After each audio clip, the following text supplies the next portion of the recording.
Chapter 302. It had only been 10 minutes since the other party proposed the conditions, and the helicopter had already arrived, which meant that the commander outside had chosen to compromise because of her. This meant that this group of vicious bandits could really get a helicopter full of fuel. With these well-trained people, the possibility of them successfully escaping from this place was instantly magnified to 90%. But even so, she still had no hope of getting out of danger. They had to guard against the time bomb installed on the helicopter, and they also had to guard against all kinds of means that could bring the helicopter down. Therefore, there was no doubt that she would also be taken on the helicopter. By then, this group of bandits would really be like birds flying in the sky and fish in the sea. The root of all this was because she was extremely unlucky to plunge into the factory, turning an encirclement that should have been in the bag into a rescue with a slim chance of success. Wu Tong thought to herself, no matter how it happened, whether it was luck or not, the fault was ultimately caused by her. Now that the situation has come to this, should I take the initiative to take the responsibility? If I had slowed down earlier and found out that there was a problem with the car's brakes, I wouldn't have crashed into the factory, right? These people are so highly trained in military affairs. If they escape and lurk in the country, how much harm will they cause? These thoughts were churning in Wu Tong's mind. She kind of wanted to give up. If I take the initiative to die, as long as I die, the people outside will no longer have any scruples, and this group of people won't be able to escape, right? But if I have a choice, I really don't want to die. I still have a lot of things to do, and I haven't avenged my mother and brother. As a police officer, the belief of protecting the country and punishing evil was entangled in her heart with the desire to survive of an ordinary person. At the same time, Qin Guang quietly lay in the drainage ditch on the first floor of the factory.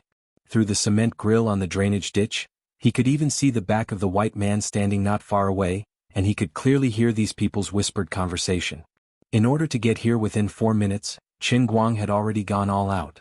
When he was about to reach the bottom of the factory, he turned off his phone and fell into darkness. He could only rely on the 3D map left by Lioli in his mind to determine the direction to move forward. Unfortunately, although the 3D map was good, a human sense of distance was not that of a machine. Even though he knew that there was a turn ahead, he could not accurately grasp the distance in the pitch-black darkness.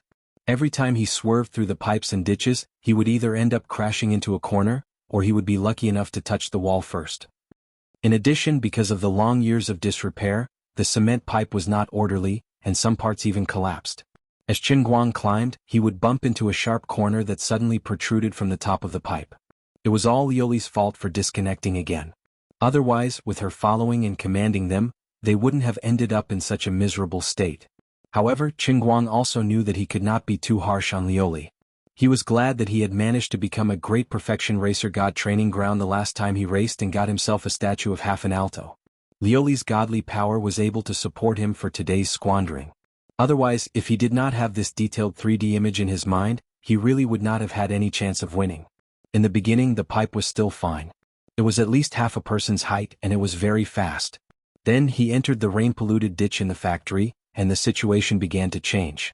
It became a square ditch that was less than 60 centimeters wide and about 50 centimeters high, but at least he could crawl forward. When he approached the last half of the factory, it was completely miserable. It became a ditch that was less than 50 centimeters wide and 40 centimeters high. With Qin Guang's body size, he could only move forward like a caterpillar while lying flat. Fortunately, this small section was less than 15 meters away, and he had to move at least 2 minutes for these 15 meters. Fortunately, he managed to get here in time, even if his head was badly bruised. Qin Guang remembered a sentence he often said when he played games. "My head is very hard." Touching his forehead, which was full of bumps that almost looked like the Buddha, his eyes were filled with tears. It did not feel very hard. The ditch fence that Qin Guang was hiding in was located in a corner. There was no light at all, but he could quietly lift his head and look out through the gap. 1, 2, 3, 4. There were 4 bandits on the first floor of the factory. Maybe there were people guarding the second floor, but Qin Guang did not know the number. These bandits looked like they were super good at fighting. Logically speaking, he wanted to just lie in the sewer and pretend to be a zombie. In another corner, he only saw Wu Tong squatting in the corner. Her hands and feet were tied, but fortunately her clothes and hair were not messed up. It seemed that she had not suffered any real pain so far. At that moment, the white man standing in front of him turned around. Qin Guang quickly pulled his head back, cold sweat dripping down his back. This group of bandits was really not simple. He had only looked at them from behind, and this guy actually felt a faint sense of vigilance. The white man turned around and frowned slightly. He whispered to himself, "What the hell? What's going on?" He slightly tightened his grip on the AAC Honey Badger assault rifle and took 2 steps toward the corner where the sewer fence was, intending to see what was going on. Hearing the sound of the man's leather boots on the ground getting closer and closer, Qin Guang quickly twisted his body and retreated into the depths of the ditch. If this bastard opened the fence, he would be able to see him lying there, unable to move. He was dead. If that really happened, could he tell him a joke and let him go?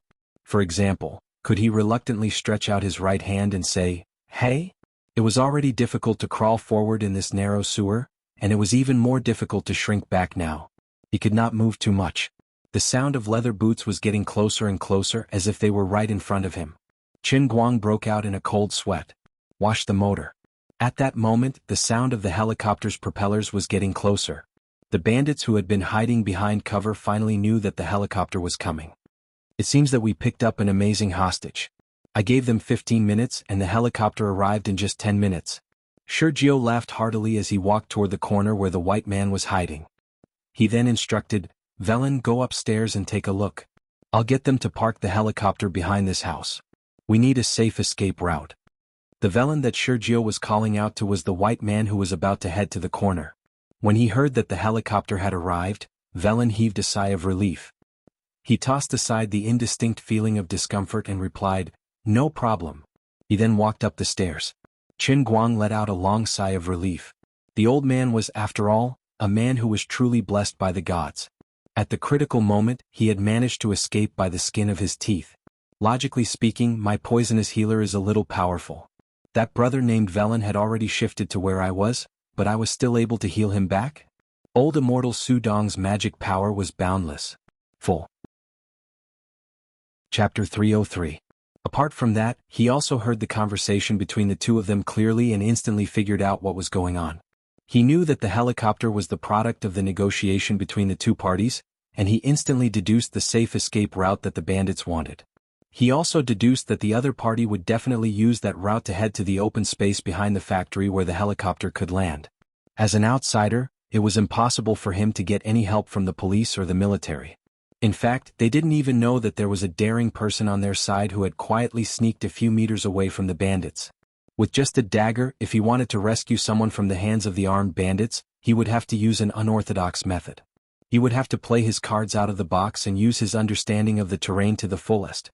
The 3D model that Luli had forcefully stuffed into his head flashed through his mind in an instant. Combined with the opponent's movements that he had speculated, a crazy plan that had a high chance of success rose from the bottom of his heart. His chance had appeared. Sometimes people's wisdom was forced out of them. Qin Guang praised himself as he retreated into the depths of the gutter. "I'm really smart." He was almost fascinated by his ingenious idea. "Why am I so King talented? My brilliance can light up the night sky."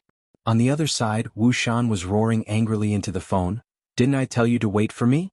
What's the deal with the helicopter?" Wu Shan was furious at the decision made by the temporary commanders on this side without authorization. However, they bit the bullet and insisted on the other party's conditions. In turn, they pushed the order to send the helicopter to the military. Even though everyone knew that handing over the helicopter might not be enough to save Wu Tong, and that the other party might not dare to kill Wu Tong on the spot if the time was delayed for more than 15 minutes, no one dared to take the risk. The military's quick response seemed to be deliberately timed to send the group of bandits and Wu Tong away before Wu Shan arrived, not giving Wu Shan a chance to walk right into the trap. "Little girl. Get up. Thanks to you we can leave this place. Even if I'm an atheist, I have to thank the gods for sending such a perfect hostage like you."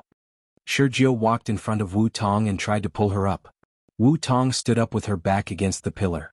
She spat at Sergio and hid his face. She decided to provoke the man. She gave up. Wu Tong felt that if the other party really left safely in the helicopter, the fate that awaited her would definitely not be good. Instead of that, she might as well be a glorious martyr. Unexpectedly, when Sergio's face was covered with spit, he merely smiled coldly and wiped the spit off his face. He was not angry at all. "Are you seeking death?" "Little girl, calm down, don't be impulsive. Once we're safe, we'll let you go. I promise I won't touch a single hair on your body. Because of you, the military directly sent an armed helicopter. You don't have to explain yourself, I can guess that your identity is really not ordinary. I'm not stupid. I know the consequences of killing you. We didn't come to Huaxia to become enemies with the Huaxia military. We have other work to do. It's all because of that idiot Velen's mistake that things ended up like this. Let us leave peacefully and everyone will be happy. Your death won't do us any good. I know better than you how terrifying an enraged Huaxia army is. Wu Tong's eyes lit up. Really? Sometimes human nature was really fragile. Even if she was seeking death just a moment ago, when the hope of survival was placed in front of her, Wu Tong's heart immediately loosened. Shurjiu smiled again. Of course. You can only choose to believe me, right? Put away your senseless sense of justice and cooperate. This will be good for everyone. We really don't want to go against the Huaxia government. We don't intend to start a massacre on this great land. Everything that happened today was just a bad accident. Wu Tong subconsciously felt that Shurjiu was lying to her. Even though he looked sincere, every word he said seemed like a lie. Wu Tong understood the logic, but there was a tiny possibility that she hoped that what he said was true. She had imagined herself as a police officer becoming a martyr in a certain operation countless times.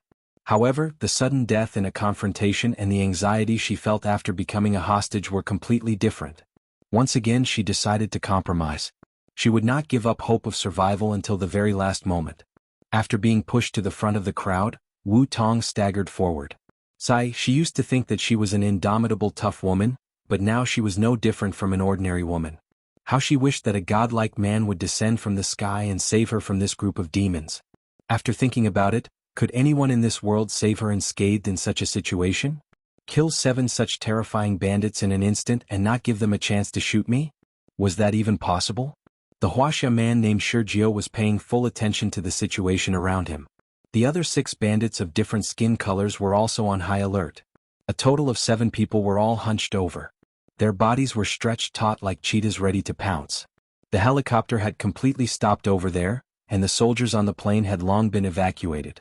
At the request of Shurjiu and the others, all the police officers and soldiers moved to the front of the abandoned factory, completely abandoning the encirclement. On the surface, it looked like a broad road from here all the way to the helicopter. The hope of escaping was close at hand. Shurjiu and the others did not want any accidents to happen, so they were still very cautious. At this time, they were in a small alley that extended from the back door of the abandoned factory. On one side of the alley was another row of houses in the L-shaped factory. However, only half of the brick wall had collapsed. On the other side was a wall that had also collapsed. Using the buildings on both sides as cover, this group of internationally notorious bandits quickly moved forward. The helicopter was quietly parked in the open space about 20 meters in front of the alley. In the eyes of Shurjiu and the others, she was as beautiful as a goddess who had taken off her clothes and was waiting to be touched. Seeing that they were getting closer and closer to the exit of the alley, Shurjiu raised his hand and motioned for everyone to stop. Then he said, "Zayed, go ahead and have a look. Use your sensitive nose to sniff for the smell of snipers." The Middle Eastern man who was called rolled his eyes. "Shurjiu, when we get out of here, I will bite you to death with my bull terrier." Although he said that, he still obeyed the order and scurried forward with quick steps. Chapter 304. The 20-meter distance from the alley entrance to the helicopter was the last hurdle for the 7 bandits. Although they had hostages in their hands, World 9, who was well aware of the strength of the Chinese military, knew that with so much time having passed, the other party could easily mobilize more than 20 top snipers to hide in the dark. If the 7 of them suddenly appeared in the open area, it was entirely possible that they would be killed at the same time. The Chinese soldiers, who had won the International Special Forces tournament for several years in a row, could really do it. At that time, they would become the 7 beautiful flowers of blood embellished on the Chinese military's achievements. Therefore it was better to be safe than sorry. He let Zayed check out the situation first. He had an extraordinarily keen intuition when it came to snipers lurking in the dark. Zayed's movements were soft and agile. Like a civet, he darted through the alleyway, silent yet extremely fast. He elegantly twisted his body, brushing past the collapsed bricks and cement pillars. His toes gently touched the cement cover of a sewer catchment well, and he continued moving forward. When he landed, the cement cover shook a little, but it did not affect the balance of a top sniper like him. When he reached the entrance of the alley, Zayed looked around for a long time before quickly running back. This time, however, when he passed through the sewer catchment well, his clothes were grazed by a steel bar protruding from the cement pillar, causing a tear to appear. Zayed stood on the cement cover and glared fiercely at the steel bar before stomping his feet. "Damn it! How dare you break my prince's signature combat uniform? When I come back, I will make that stupid steel bar of yours into a pendant around my neck. World 9 and the others, guys, there is no sniper in front. I swear by my 15 years as an instructor. Also, guess what I saw? Waiting for us outside is AZ-10. I can't believe my eyes. Zayed's words made everyone excited and they could not help but fall into ecstasy. World 9 also found it hard to believe. Don't joke around. We just want a helicopter. There's no need for them to send us such good equipment, right? Zayed laughed. God knows what's going on. Maybe they can only mobilize this type of armed helicopter within 15 minutes? On the other side, Wu Shan was clutching his cell phone tightly. The voice of the man on the other end of the phone made him furious, but there was nothing he could do. He said, Wu Shan, we gave away AZ-10. Wu Shan roared angrily, you know who he is. If you insist on letting them go, you will be court-martialed. The person on the other side of the phone grunted. I understand. That's why I hid 16 remote-controlled bombs on the helicopter. My finger has been on the switch all this time. I'm just waiting for you to say the word. Either press the button or I'll be court-martialed. If they were allowed to leave safely, Wu Tong's chances of survival might be 10%. You and I are brothers. I'm willing to go to court for this 10% chance of my niece surviving. Wu Shan held his breath. He didn't expect the other party to be so determined. I don't know. I don't know what to do. Wu Shan had never hesitated when making a decision in his life, but at this moment he couldn't make up his mind. I know Wu Tong is important to you, but you are more important to us. We will not allow you to throw away your life. No matter how angry you are, it will be meaningless. You just need to tell me your decision. I will respect all your decisions. I will bear all your mistakes for you. The voice on the other side of the phone was still cold, but it was suppressing a great determination. Wu Shan leaned his head against the window and looked in the direction of Laowu's third steel factory from afar. He knew that as long as he said the word, the night sky would soon burst into a blood-red firework that could pierce through the darkness. Any of the remote-controlled bombs could destroy the helicopter in an instant. The power of 16 bombs exploding at the same time could destroy everything, turning the helicopter into molten iron in an instant. But when the time came, his daughter would also be on the helicopter. After the helicopter takes off, press the button. When Wu Shan said this, it seemed as if he had used up all the strength in his body. Then he hung up the phone with a snap, clutched his throat and punched himself in the chest again and again. Bastard. You bunch of bastards. Why do you have to do this to me? Why do you have to torture me like this? Why don't you give me a chance? Wait another 5 minutes, even if it's just 5 minutes. Wu Shan finally couldn't hold it in anymore and sobbed. He wanted so badly to exchange himself for Wu Tong, but things couldn't always go according to his wishes. For the power in his hands he had lost too much. Now he even had to give up the last bit of hope. Just as the person on the phone said, even if the other party really took Wu Tong away safely, when they were out of danger, what awaited his daughter was almost certain death. Wu Tong's chance of survival was at most 10%. He really couldn't let the person on the other side of the phone go to the military court for this slim chance. The price was too heavy. When he really weighed the pros and cons of this matter in his heart, he knew why Wu Tong still refused to forgive him. So, his daughter's life can also be weighed? Shouldn't I do my best even if there's only a 1 in a million chance? Am I really going to calculate that ridiculous percentage? I really am a pathetic politician. Wu Tong was right, I really don't deserve to have a family. I don't deserve to be a husband, much less a father. I'm just a pathetic tool, a tool controlled by my own and others' desire for power. Why don't you let me die? Bastard. All bastards. I'm also a bastard. Wu Shan slammed his head against the bulletproof glass, the loud sound almost causing the driver in front to lose control. Wu Shan himself was also dizzy from the impact. At this time, there was another dizzy person who was cursing someone in his head for being a bastard. This person was none other than Master Guang, who was as quick-witted as Zhuge Liang. Zhuge Liang used his brain to emerge victorious in every battle. Chen Guang previously thought that he was just as quick-witted. Now he was indeed about to use his brain to achieve his goal. But Chen Guang only wanted to roar at the sky. I said use my brain, not just my head like this. This kind of usage had nothing to do with one's brain. That bastard Zayed, I'll remember you. If I get the chance, I'll definitely cut you into pieces. You must have been a broken-winged angel who had a grudge against me in your past life. Emma, my head is so dizzy I'm about to faint. That's right, there was indeed a ghost under the concrete cover that Zayed had stepped on earlier. Chapter 305. About 2 minutes ago, before the group of people came out from the abandoned factory, Qin Guang had arrived here through the underwater pipe network. His target was the water collection well. Originally, the broken walls on both sides were not that compact.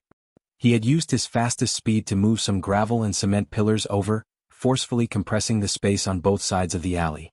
His goal was very simple. He wanted those who wanted to pass through here to pass through the cement cover above his head. In addition, he moved the circular cement cover to a different position. He first pushed it up and then pushed it slightly forward. Under normal circumstances, if someone were to step on the cement cover in this state, the cover would immediately flip over and the person would slide down into the water collection well.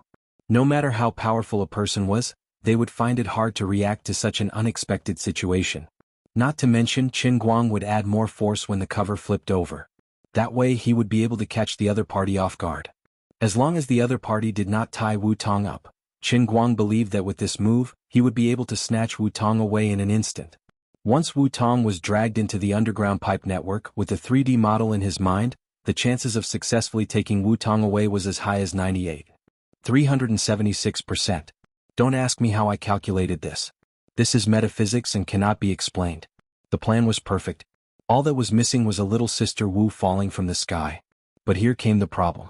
The one who fell down could only be Wu Tong and no one else. Thus, Qin Guang had to place both his legs on both sides of the water collection well. Then he placed his head and both his hands on the shaking cement cover.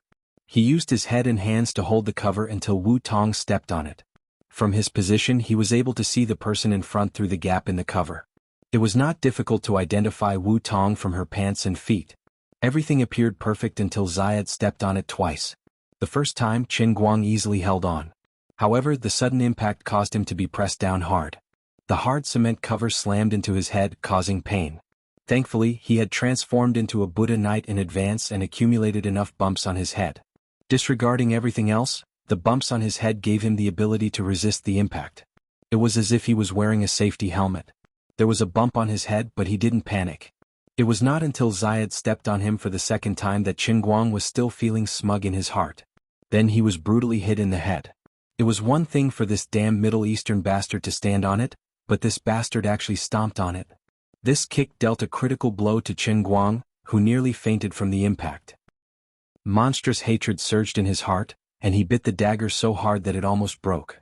Even in their wildest dreams, Sergio and the others would never have imagined that someone would be able to sneak up on them under their noses. Not only that, the person would have heard their every move clearly and waited here in advance. At this moment they were mesmerized by the Z10 in front of them, and their guard was at its lowest. "Guys, let's go. Leave this place." Sergio fiercely pushed Wu Tong forward as he spoke. He couldn't help but smile. Wu Tong was pushed forward by Sergio. However, her feet were tied up and she could not move forward. She staggered slightly and nearly fell. Wu Tong bit her lips. She was also stunned by the Z10. The pain, regret, and struggle in her heart were indescribable. When Qin Guang saw this scene through the crack, he gradually calmed down from the rage in his heart. Because he knew that success or failure depended on this. Later on, Zayed, Modelo and I will take this woman and walk in front. Don't rush out of the alley. Remember to be on guard at all times. As long as they don't have the confidence to kill all 7 of us in an instant, they won't act rashly. This woman is really important. Sergio pushed Wu Tong again and turned around to speak to the people behind him. The others nodded in unison, thinking that his arrangement was very reasonable. At that moment, Zayed, who was standing beside Sergio, suddenly widened his eyes. His mouth gradually fell open and he wanted to shout out loud. However, he held back. F***K. It turned out that when Sergio turned around, Wu Tong had finally stepped on the cement cover above Qin Guang's head. Now, do it. Qin Guang's legs, which were originally standing on both sides of the well, abruptly closed and his entire body began to fall. His head that was on the cement cover slid down rapidly. At the same time, he reached out with both hands to grab the edge of the cover and pulled it down. The cover flipped. Wu Tong was caught off guard and she lost her balance. She subconsciously cried out, "Ah!" Immediately after that, her entire body rapidly fell. At the same time, a hand reached out from below to grab her ankle and pull her down at an even faster speed. Someone is coming to save me? Who is it? As Wu Tong fell, all these thoughts flashed through her mind. She desperately twisted her body and controlled her posture, hoping to completely fall in the shortest amount of time possible. On the other side, when Zayed cursed out loud and slowly raised his gun, Wu Tong's entire body was only left with half of her body. Her long hair was still floating in the air. Everything had happened too quickly and too suddenly. No one could have imagined that someone would be lying in ambush. The moment the hostages stepped onto the concrete slab, Sergio was momentarily distracted. Wu Tong, who had been unlucky the whole night, finally got lucky for once. Below, Qin Guang first landed at the bottom of the 2-meter-deep well. He spread his arms and prepared to catch Wu Tong, who was falling from above. Behind him was the 50-centimeter-high, 60-centimeter-wide trench. As long as he could successfully shove Wu Tong in, today's mission would be a success. It was pitch black down there. The other party would definitely not dare to recklessly follow them down. At least that was what Qin Guang hoped for. Then, in another 30 seconds, he would be able to completely disappear into the complex underground network of pipes. Finally, Wu Tong landed. Qin Guang gently held her in his arms and the dagger in his mouth slid out. With lightning speed he cut the rope binding her hands. However, it did not hurt her skin at all. Immediately after that, Qin Guang grabbed her by the buttocks and pushed her into the trench behind him. When she was inside he whispered, "Hurry up and go." Then Qin Guang shrunk his neck, turned around and dove into the trench. Then he used the dagger to cut the rope binding her legs. The entire set of movements was as smooth as flowing water. The dagger was so nimble that it became his extra fingers. It was all thanks to the 20 years of experience in using cold weapons on the Sea of Transient. Of course, the strongest pencil sharpening skill in history that he had painstakingly honed in the pencil sharpening world could also be considered as an enhanced skill. When it came to firearms, the difference between Qin Guang and Sergio and the others could not be calculated. However, when it came to cold weapons like daggers and swords, Qin Guang could be considered as an absolute expert. Qin Guang. Wu Tong was bent over in the trench. When she heard Qin Guang's voice, she was instantly stunned. Why is it him? Chapter 306. Wu Tong had imagined the scene of someone coming to save her many times. They could be the bodyguards of his father, Wu Shan, who had unique skills. They could also be the top-notch special forces soldiers in the military region of Wujing, who were not well known but were powerful. They could also be their colleagues in the special police force who were not afraid of death. Of course, she knew that these ideas were fantasies. The other party was too strong, and the time left for her people to rescue her was too short. No one could quietly appear here without them noticing. Until she fell into the well, she was completely desperate and didn't expect a savior to come from the sky. But the savior did come. Although it wasn't as invincible and domineering as the one who came from the sky, it sprang out from under her feet like a groundhog.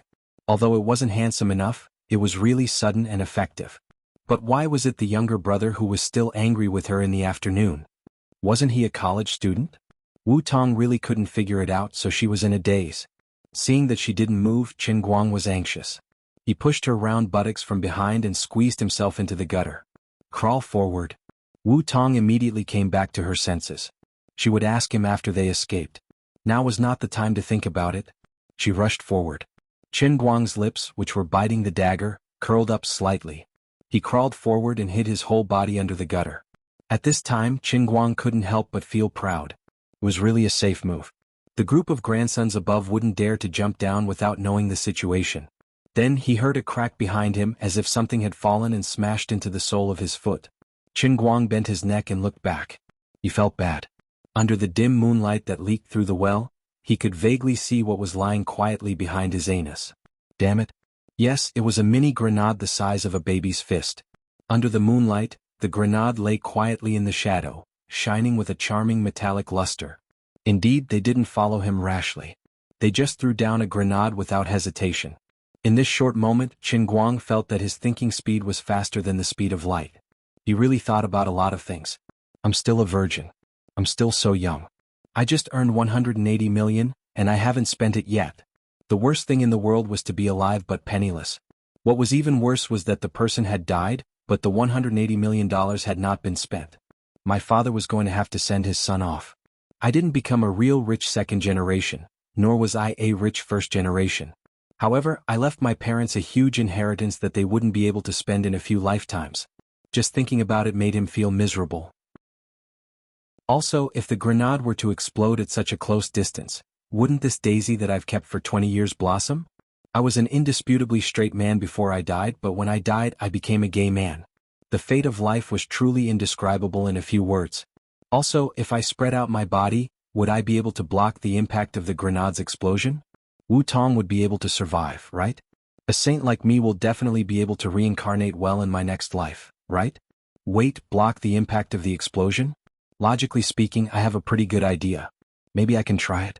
Perhaps it only took 0.5 seconds, but after countless thoughts in his mind took a huge detour around Wujing City's third ring road, he finally found the only chance of survival in this certain death situation. As the saying goes, heaven never seals off one's way. The one was the only chance of survival. Another 0.5 seconds later, his hand was already on the zipper of the sports bag in front of his chest. That's right, the heavenly holy grail inside was the one. Even though Lioli had disconnected and the heavenly holy grail couldn't provide any extra help. However, it was very sturdy. Qin Guang felt that he had never moved so fast before. From the moment he had this idea, to the moment he unzipped the heavenly holy grail, to the moment he twisted off the lid, to the moment he grabbed the mini grenade that was faintly heating up from the ground and threw it into the grail, to the moment he twisted the lid back on. From start to finish, it only took about 5 seconds. Boom. Just as the lid was tightened, a dazzling light shot out from the grail, almost blinding his eyes. At the same time, there was a deafening sound that almost deafened his ears. After that, nothing happened. That's right, there really wasn't any more movement. Nothing had changed. He had survived. Alright, perhaps the heavenly holy grail becoming a little heavier could be considered a change. After all, there was a grenade that had just exploded inside. Other than that, the grail was still ice cold in his hands. There wasn't the slightest bit of heat coming out from it. Double vacuum, extremely strong insulation. I'm kneeling. Only today did I realize that it was truly an invincible divine weapon. A product of the immortal realm. A must-be of the highest quality. Tough and durable. When the light quickly dimmed, Qin Guang gripped the grail tightly and stuffed it back into his bag. Then he ruthlessly slapped Wu Tong's buttocks, who had a blank look on her face and didn't know what had happened. Hurry up and go. Wu Tong felt that her worldview had collapsed. She had seen grenades before. Although she didn't see them clearly, she could roughly guess what they were just from the sound and light effects. As she quickly crawled forward, she couldn't help but ask, "That was a grenade, right?"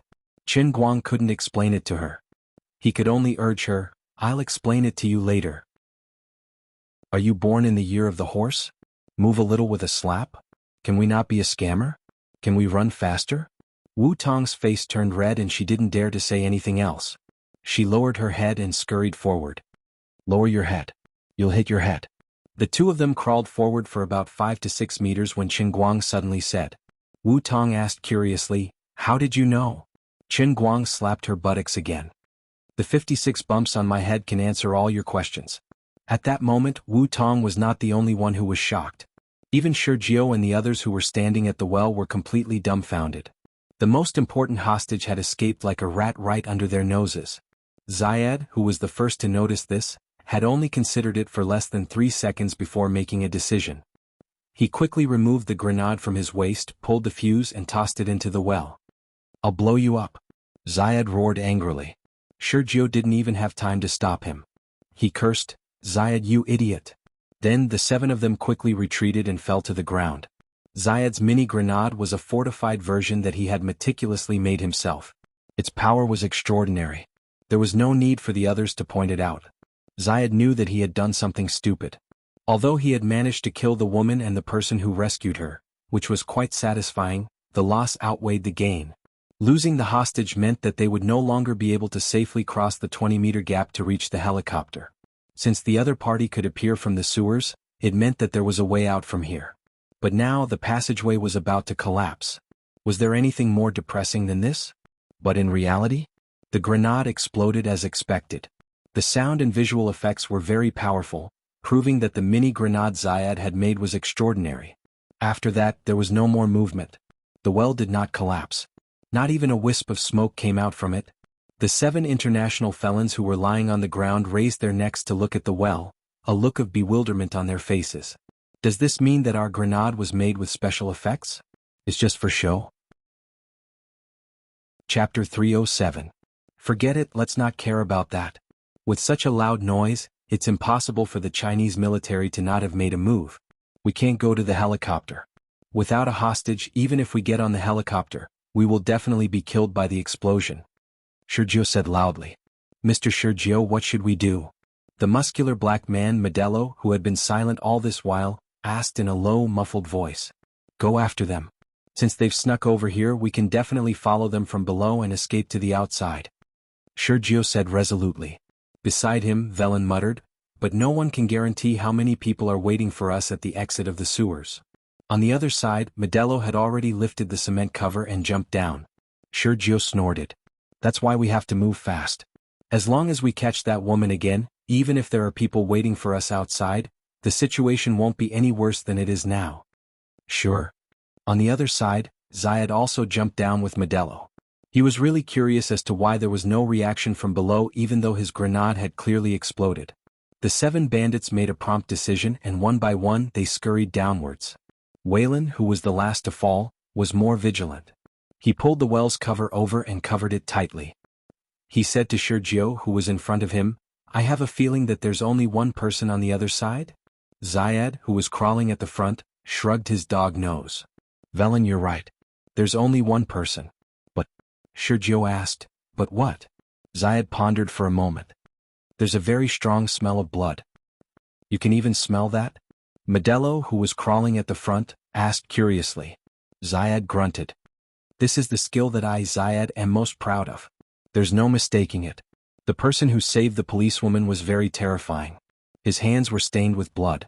Only by killing humans at close range would his hands be stained with such a strong smell of blood. Modelo, you're the one who has killed the most people here, right? How many people have you killed? Modelo thought for a moment. I've killed about 20 to 30 people with a gun. If I've used a knife, maybe 5? Stop talking and be quiet. I can't hear anything in front of me. We'll be in big trouble if we lose him. The third of the 7 couldn't help but interrupt the chatterbox. They didn't know what was going on in front of them, so even if they had a flashlight, they didn't dare to turn it on. Since they were sure that the other party was an expert, they couldn't let their guard down.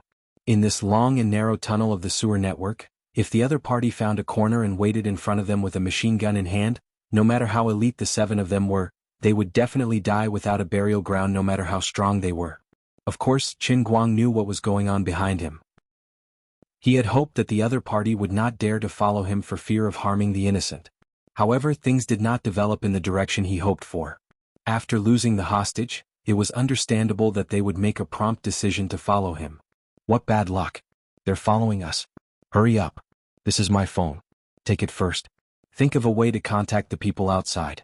We can't shake them off. Turn on the flashlight and crawl forward. Faster. I'll recite a formula for you. Remember it well. From here forward, 3 left, 2 right, 5 left, 4 right, 3 right, 7 left, 6 right, 4 left, 4 right.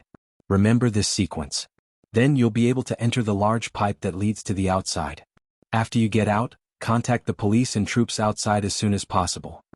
As Qin Guang spoke, he took out the popcorn 6p from his sports bag and stuffed it into Wu Tong's pants. His fingertips touched the heavenly holy grail, and an idea popped up in his mind. Wu Tong took the phone back. What do you mean? What about you? Qin Guang was silent. They're too fast. I'm afraid we won't be able to shake them off if we work together. Let's split up. You go out first.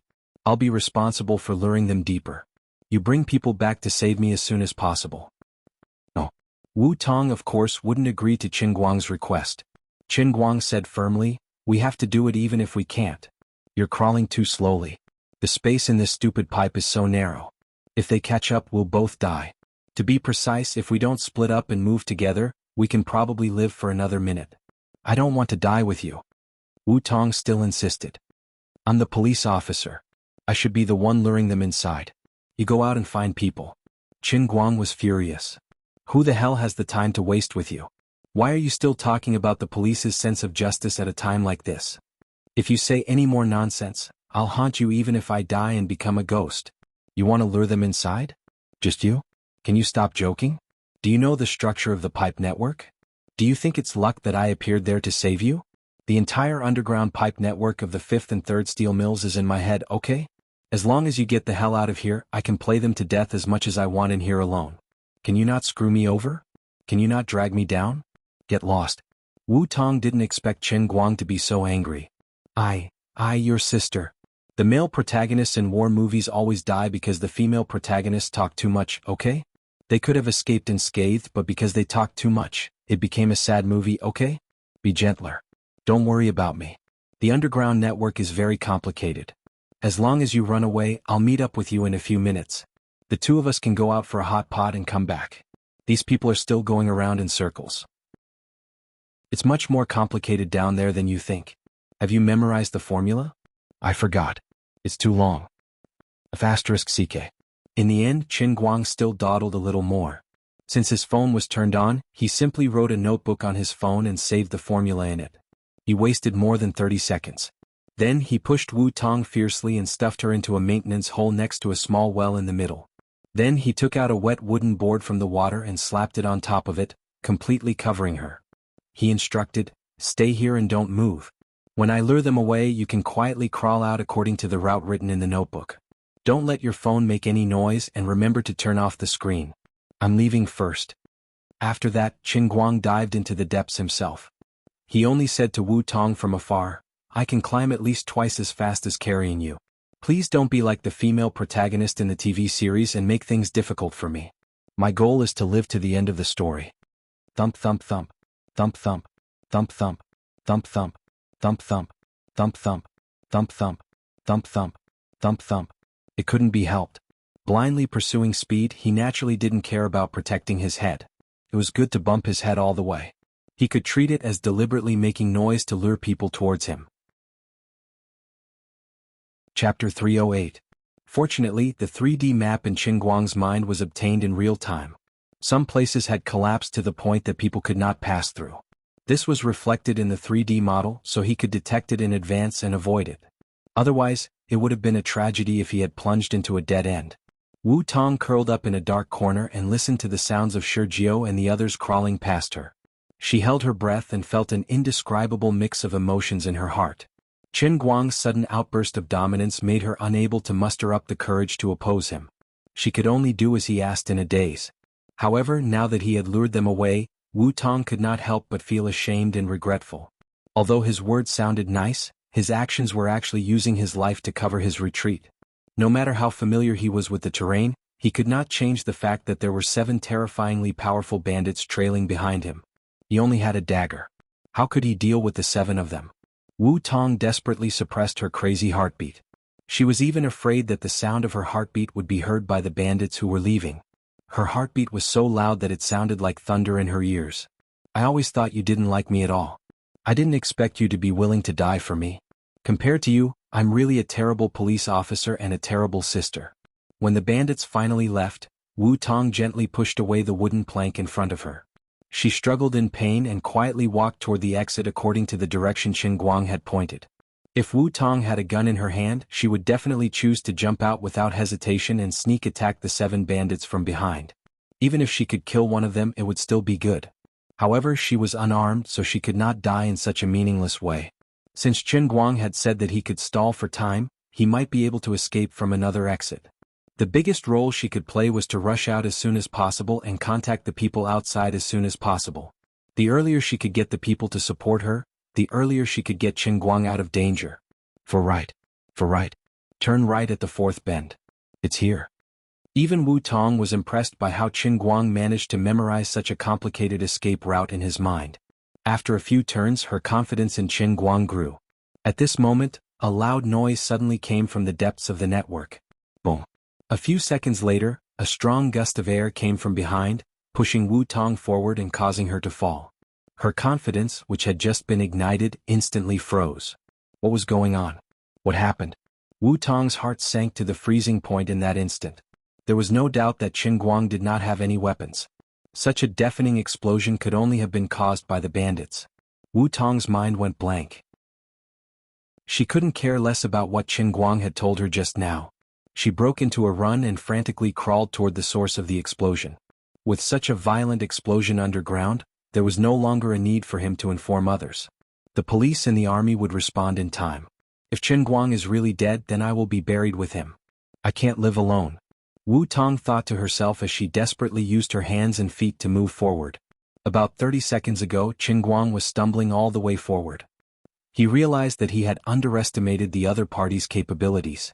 Although he had used his fastest speed to crawl through the underground pipe network, he still could not shake off the other party. Those people were so difficult to deal with that they were like leeches that had burrowed into the flesh. If this continued, it was only a matter of time before he was caught. If he was shot from behind, even if the old man had a first-generation steel door, he wouldn't be able to withstand the bullets. Listening to the sound of metal colliding with cement coming from the corner behind him, Qin Guang had goosebumps all over his body. I'm panicking. He once thought that his bravery could be compared to the martyrs who blocked the bullet hole, but when the threat of death really approached, Qin Guang sadly found that he was still very afraid of death. Forget it, since I can't escape, then I'll prepare to face it head-on. Qin Guang made up his mind and dived into the corner next to him. From here there was a terrain that he could use to turn the tables. The premise was that if the actual situation in the Heavenly Holy Grail was exactly the same as what he imagined. He fiercely stuffed his body into a collapsed gap, using both his hands and feet to push forward. Enduring the burning pain caused by the friction between his stomach and the sharp cement dregs and steel bars, he finally made his way out and dived into the puddle that was half a person's height. Even though he was prepared, he was still blinded by the strong rancid smell in the puddle. The 10-year-old rancid puddle really tasted sour and refreshing. His stomach was accidentally scratched by a steel bar hidden in the cement block. It tore open a wound about a foot long and fresh blood flowed out. Fortunately, the wound was not deep. It was just that it was soaked in the rancid water, and the pain was as if someone had ruthlessly whipped him. But Qin Guang didn't have time to think about these things.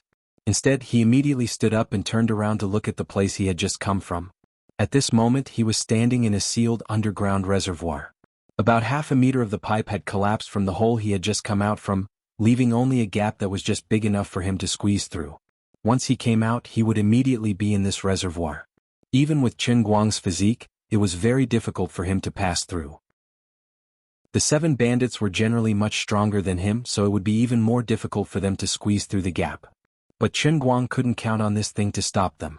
He wanted to live, but the other party also didn't want to die under the muzzles of the special police and soldiers who were waiting outside. Now that they had fought to this point, no one could back down. Therefore, Qin Guang took out the Heavenly Holy Grail and planned to give the other party a good time. The grenade just now had directly exploded in the cup. Relying on the power of the Heavenly Holy Grail, the deafening grenade had become a squib. But in fact, it wasn't really a squib.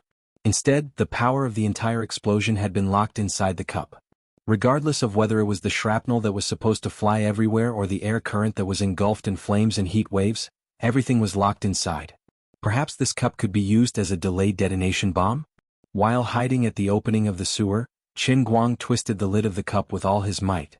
His idea was very simple. This section of the sewer was about 20 meters long. When the first bandit was lying in front of the gap, the other 6 behind him should be lined up neatly like ants. If he opened the cup at this moment and let the impact of the entire explosion be instantly released through the gap, the power would basically be about 80 to 90 times stronger than the grenade just now. It would be enough to make them suffer. In Murong Fu's words, this was called giving them a taste of their own medicine. It was a beautiful idea, but putting it into practice was extremely difficult. That was because the quick-witted Master Guang had forgotten one thing.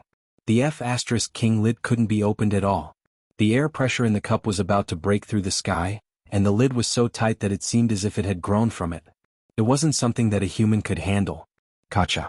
Just as he was about to turn into a Spartan, a large black hand suddenly stretched out from the gap and slapped the ground. The sound was like a death knell. Lily, save me. I'm really going to die. Your savior is going to die. Chapter 309. What are you howling for? Can't you let me sleep peacefully? Can't you let me worry less?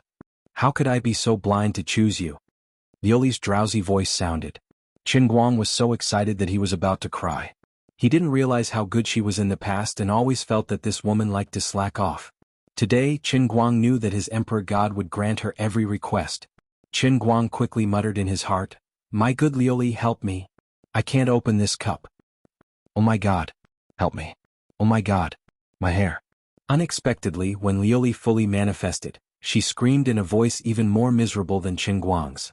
Qin Guang looked at Liuli's current appearance in his heart and could roughly understand how she was feeling right now.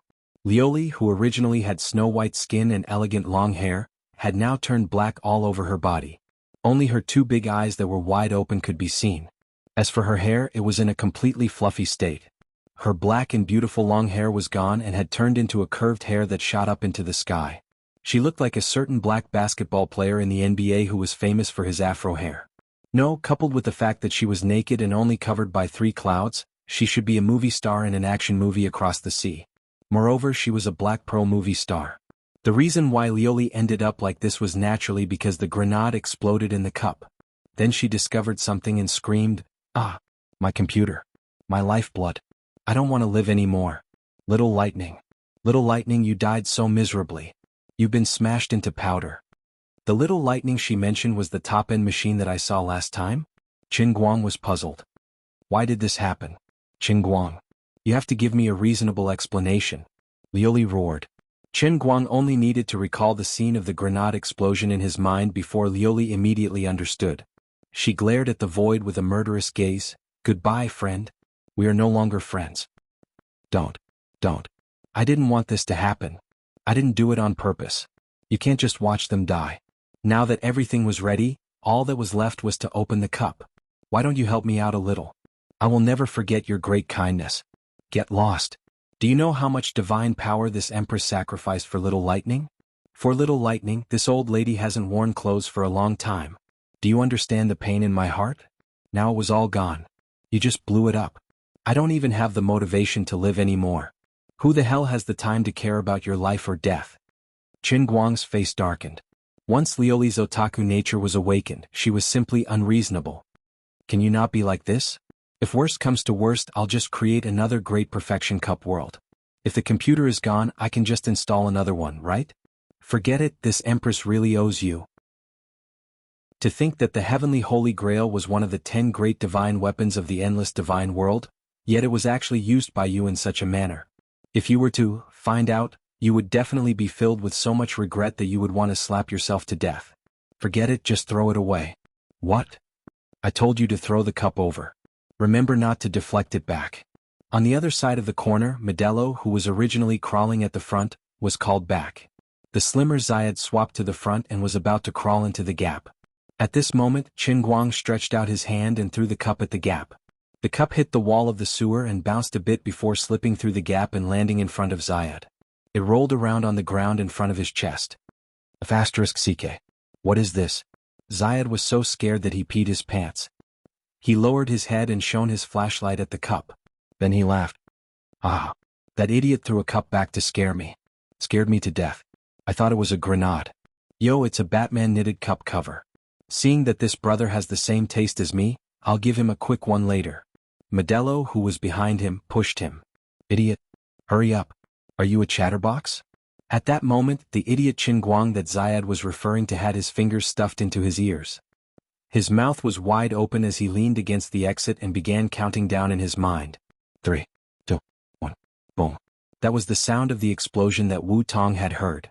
Zayed stared blankly at the cup in front of him, which he did not take seriously at all. The cup's lid strangely spun on its own. Maybe 1/10 of a second? Perhaps as long as a century? Then the lid popped out with a bang and like a cannonball, it hit him hard in the stomach. However, that was just the beginning. Following behind the lid was a scorching stream of air and the shrapnel from the grenade explosion. Those things were the real deal. Earlier my grenade was not a dud? Did the cup absorb all the power of the explosion? Now it was releasing it instead? What the hell is this? Which manufacturer made this cup? Before he was engulfed by the heat and shrapnel, that was the only thought left in Zayed's mind. The heavenly Holy Grail lay quietly on the ground. Like a flamethrower, it sprayed out a torrent of iron and shrapnel toward Zayed and the sewer behind him. However, the cup itself completely defied the laws of physics. It was as though it had grown from the ground and was firmly fixed in place. A terrifying stream of air gushed out from the sewer entrance on Qin Guang's left side. Screams and wails rang out one after another within the narrow passageway. The hot stream of iron and shrapnel streaked across the surface of the water before him. White smoke rose from the surface of the water as the hot stream streaked across the surface of the water, causing it to instantly boil. The cement and bricks that had been blocking the entrance of the sewer were also blown away by the terrifying impact and fell into the water that was half a person deep below. Qin Guang could roughly imagine what kind of tragedy was unfolding within the narrow sewer. However, these people were not worthy of his sympathy. After all, if they had the chance, these people would certainly not mind reaping his life. From the moment he decided to rescue Wu Tong, he was destined to fight to the death with these international criminals. The second burst of destructive power from the grenade did not last for long. It quickly came to a complete stop. Qin Guang slowly sat down in the corner of the wall, leaving only his head above the surface of the water. His hand gripped tightly onto his dagger. The terrifying stench of decay accumulated within the reservoir for 10 years kept drilling into his nose. However, Qin Guang's face turned unprecedentedly cold. Victory or defeat will be decided here. There were 7 of them. Although his revolving star transposition had worked wonders, it was impossible for him to kill all of them. Of the 7 of them, the one who fell at the back would definitely not die. There was no point in continuing to run. Even if only one of them had the ability to fight, they would be able to turn him into a sieve with the guns in their hands. Thus, I will deal with them here. Chapter 310. There was no longer any movement from Azure. It was obvious that turning the transcendent Holy Grail into a bomb had exhausted the last of her divine power. Thinking about it, the Divine Emperor was quite pitiful. She was originally as beautiful as a fairy, but she had been forcefully blown up into a colored version of a female celebrity with an afro hairstyle. She had painstakingly built up a rich machine, but now it had turned into ashes. It was truly a tragedy. As he was letting his imagination run wild, he suddenly heard a clattering sound coming from the sewers behind him. There was movement. As expected, they were not all dead. Qin Guang took a deep breath and clenched the dagger in his hand. His body shrunk downwards, completely submerging into the water. Like a crab, he gently moved a meter to the left and hid right below the sewer exit. One came, one died. Zayed was dead, killed by a grenade he had personally made. What was worse was that he did not understand what had happened even at the moment of his death. If he knew in the underworld, perhaps he would not be able to rest in peace? That is, if he still had eyes. Third in line, Sergio's luck was pretty good. His thinner physique allowed him to practically hide his entire body behind Zayed and Modelo, who was in front of him. Zayed was riddled with holes from the burst of shrapnel, while Sergio himself was only rolled by the hot current. In fact, it was quite miserable, like a roast duck that was half roasted over the fire in a roast duck restaurant. But at least he managed to keep his life. Modelo, who was in front of Sergio, was a little more unlucky. A shrapnel the size of a fingernail flew in front of him and hit him in the eye. His death was too tragic to look at. The other 3 and the white man Velen were in a slightly better state. Although their clothes were mostly burnt and more than 50% of their bodies were severely burned, they were still lucky to be alive in such a situation. As expected of the internationally renowned bandits. Even though they were in such a terrible situation, after withstanding the first wave of impact, even though their bodies were in so much pain that they wanted to strangle themselves, they still clenched their teeth and did not let out a single scream. The other party was more difficult to deal with than they had imagined. They were also vicious and merciless, and they even had an inexplicable weapon. This group of battle-hardened bandits did not dare to be careless. No one spoke, but everyone, including Sergio, felt a great pressure. If not for the severe burns all over his body, Sergio felt that he would be covered in cold sweat. Before this, Zayed had mentioned that this man's hands were stained with blood. Now, it seemed that he had still underestimated him. The destructive power of such a terrifying weapon in the sewers was simply on the level of destruction. It was unknown how he managed to get it. Before the 2 of them had even truly clashed, he had already been severely injured by him. Even though the people present were international bandits who had killed countless people, they had rarely encountered such a terrifying enemy. However, there was not much time left for them to hesitate. The Chinese soldiers could appear at any time. By that time they would really be trapped. In that case he could only move forward. As long as they could capture that woman and kill that expert, the worst that could happen to them would be that the situation would revert back to how it was before. Wu Tong crawled forward frantically in the sewers. Her fingernails had already been turned over, and her head was also bleeding from the impact, but she didn't feel any pain at all. Qin Guang, you can't die. Wait for me. Wait for me. Even though she didn't know what she could do by rushing over, even though she knew that she might be walking right into a trap.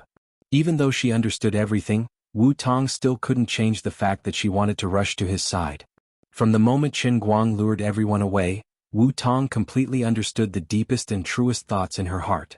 If she could use her life to save him, she would not hesitate no matter how slim the chances were, even if it was a pointless death. If he really died for her today, she would avenge him even if she had to perish together with him. You want me to turn around and leave like a coward? No way. I'm the police. You're just my college student brother.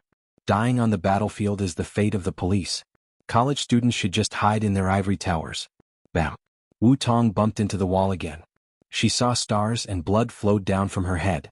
The blood flowed past her eyelids and dyed her vision red. Wu Tong wiped away the blood in front of her eyes. She huffed and puffed through her nose. She shook her dizzy head and continued to move forward.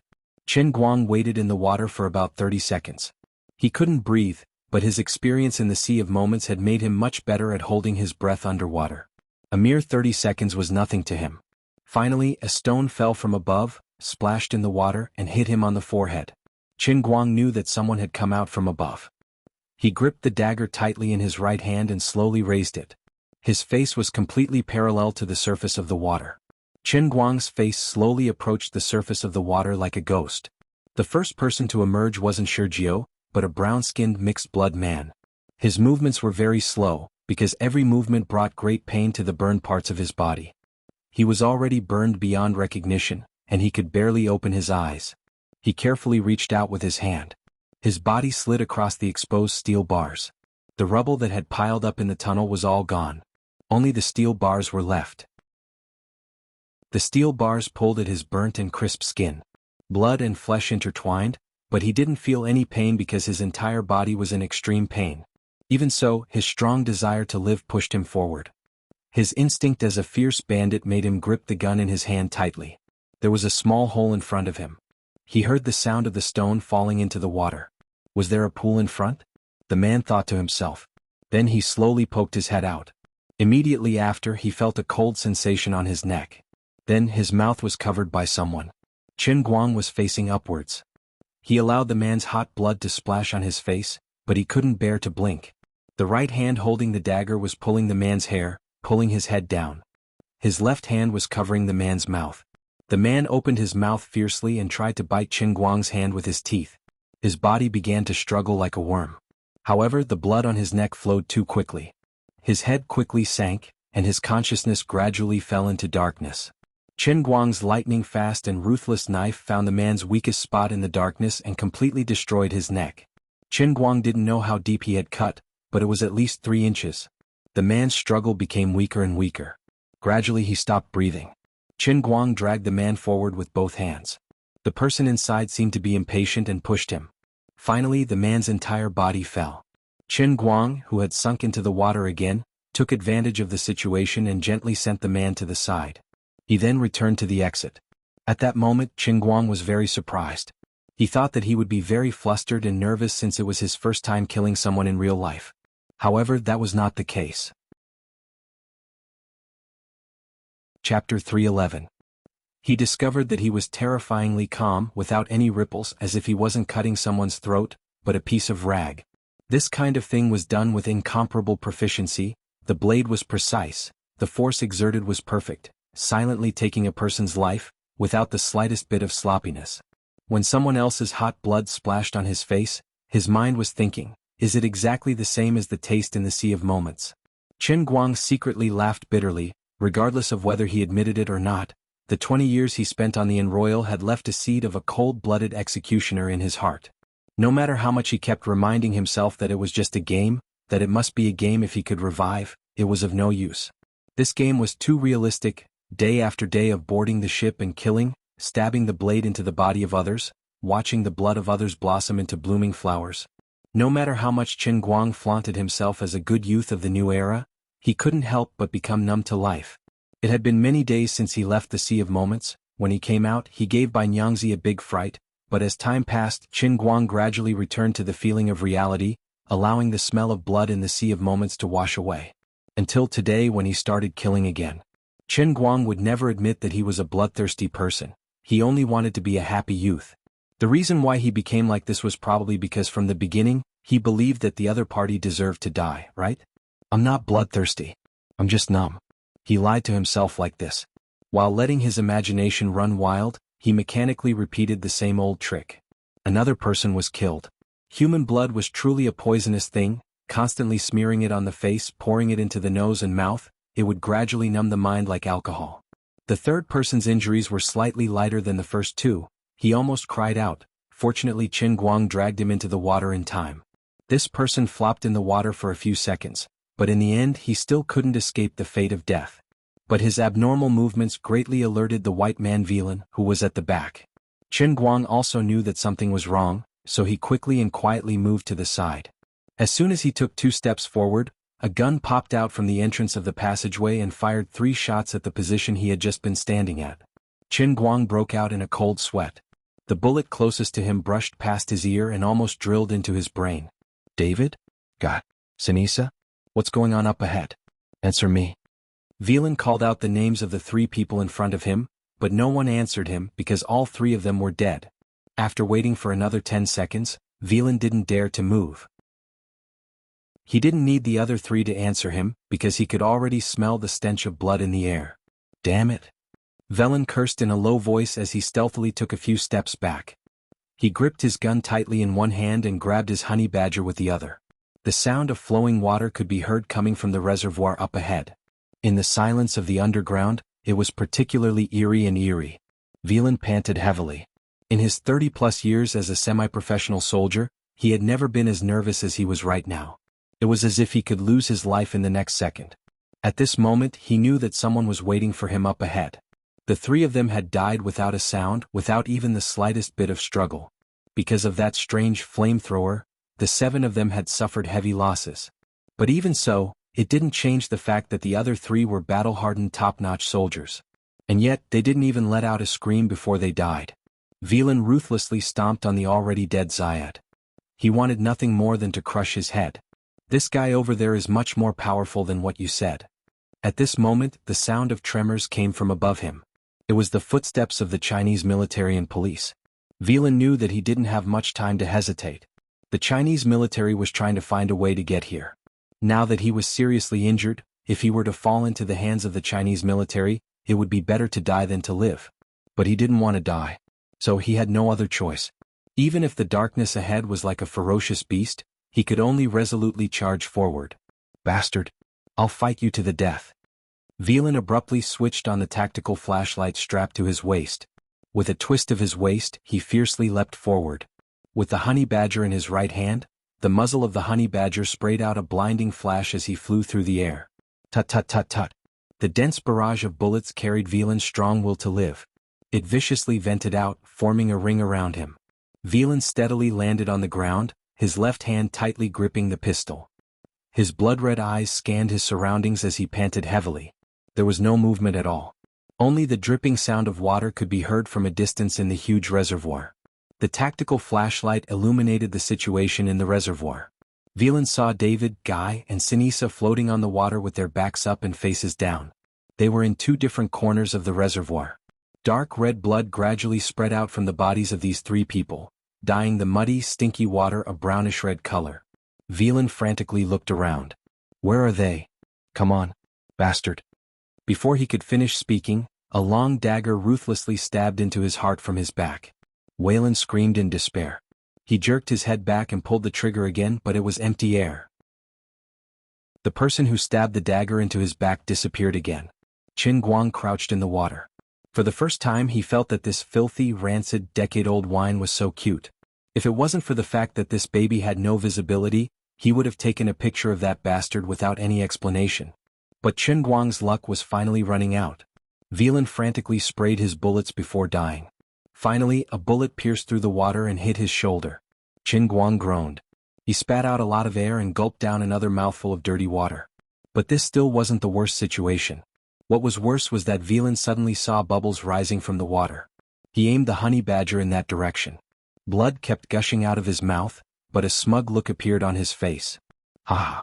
Bastard, I've caught you. Chen Guang's hair stood on end. This is bad. Velan pulled the trigger. Click click. The honey badger ran out of bullets. No! Velan closed his eyes in despair. His consciousness gradually blurred and he slowly knelt down. Dead. Chen Guang, who had just escaped death, stood up from the water, panting heavily. There was a bloody hole in his shoulder. The bullet had pierced through and tore out a large piece of flesh. Fortunately, it missed by a centimeter and didn't injure his bones. Chen Guang leaned against the wall of the reservoir. He couldn't hide the smugness on his face. I'm finally a man with a bullet hole in my body. I survived. Just then, a beam of light came from the sewer exit. A man whose face was beyond recognition was lying on the ground, looking like a devil. His face was covered in horrifying red pieces of flesh. He narrowed his eyes and looked at him coldly. He grinned, revealing a mouthful of white teeth. He held a flashlight in his left hand and a gun in his right. He said in standard Mandarin, "I've caught you." Among the survivors, Nineth suffered the heaviest injuries. From the beginning he chose to lie on the ground and feign death. It was only when Velan lured Qin Guang out that he finally poked his head out. Chapter 312. Qin Guang swore that this would be the last time in his life that he would show off in poverty. Of course it wasn't his fault. If he hadn't been shot in the shoulder by Welan and accidentally spat out the air he had been holding in, he definitely wouldn't have floated up to the surface so easily. It was too late to say anything now. Large beads of cold sweat instantly covered his back. Qin Guang regretted it so much that his intestines turned green. I should have thought of this earlier. According to the usual style of television dramas and movies, even the villains wouldn't die so quickly. There would definitely be a villain who would suddenly jump out just as the male lead was about to succeed, forcefully turning the perfect ending into a bitter one. Damn it. Am I getting my comeuppance? In the past, I would always complain about how other people acted in movies, saying that their directing skills were bad, that they lacked creativity, and that they didn't have any brains. But I never thought that the same thing would happen to me. Faced with this situation, it was clear that there was no hope for Lioli. Qin Guang's mind raced as he racked his brains for a way to survive. No matter how he thought about it, he was helpless. At such a close distance, and with the other party being a well-trained terrorist, it was impossible for him to miss. Bro, you guys want to live, but I don't want to die either. How about this? I'll tell you how to leave this place and we'll pretend that we never met. How about that?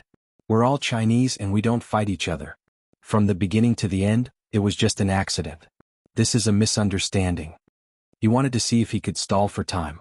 Logically speaking, this bro had just been barbecued inside, so he definitely wasn't in a good state. Who knew, he might be able to make him fall asleep just by chatting with him. But Shurjiu immediately slapped Qin Guang in the face. He forced himself up, but his right hand that was holding onto the gun was extremely stable the entire time. The muzzle was pointed straight at Qin Guang's head. Do you think I'll believe you? Qin Guang secretly rolled his eyes. If you really didn't believe me, you should have just shot me, alright? There was no hope of making him fall asleep from chatting, but it seemed like he could stall for time. Then Shurjiu stood up straight in front of him and went into the water. He narrowed his eyes and approached Qin Guang step by step. I know what you're thinking. Are you trying to stall for time? Bang. He fired. The bullet accurately hit Qin Guang's other shoulder. Like before, it didn't hurt his bones but passed through the muscles of his shoulder. A tearing pain came. Qin Guang fell backward and hit his head on the wall of the reservoir. Shurjiu walked closer until the cold muzzle of the gun was pressed against Qin Guang's forehead. I admit that you're very powerful, but you're not powerful enough. Lead the way. As long as I can survive, I'll let you go. I mean what I say. Qin Guang trembled in pain. Big brother, can we talk nicely and not shoot? You're an expert, so I have to show you enough respect. If I don't, I won't feel safe. You killed all my companions. I can't just sit back and do nothing, can I? Shurjiu moved his face closer to Qin Guang. Do you see my face? It's all thanks to you that I've become like this. If you don't want to die, you'd better cooperate. F***ck. His face was horrible. All the flesh was rotten and his eyelids were completely swollen. He looked like a mutant that had failed to shed its skin. Qin Guang gritted his teeth and stood up. Bro, don't worry about your appearance. As long as you have a beautiful heart, you'll find true love sooner or later. I know a very skilled Korean doctor. He can make you as handsome as Do Min-jun. Cut the crap. Lead the way. I'll blow your head off if you say another word. Shurjiu suddenly roared. Letting out a sigh in his heart, Qin Guang obediently walked towards the other exit. Why are people so hot-tempered now? Brother, don't accidentally fire. I'm not bragging, but my father is a lieutenant general, and he's about to be promoted to general. As long as you hold me hostage, no one will dare to fire. Lieutenant General? Shurjiu believed his nonsense. Of course. Our Qin family is a military family. My brother's code name is Dragon Fong. He's the top special forces soldier in Huaxia. It's not difficult for him to wipe out a small country with 300 Dragon Fong soldiers under his command.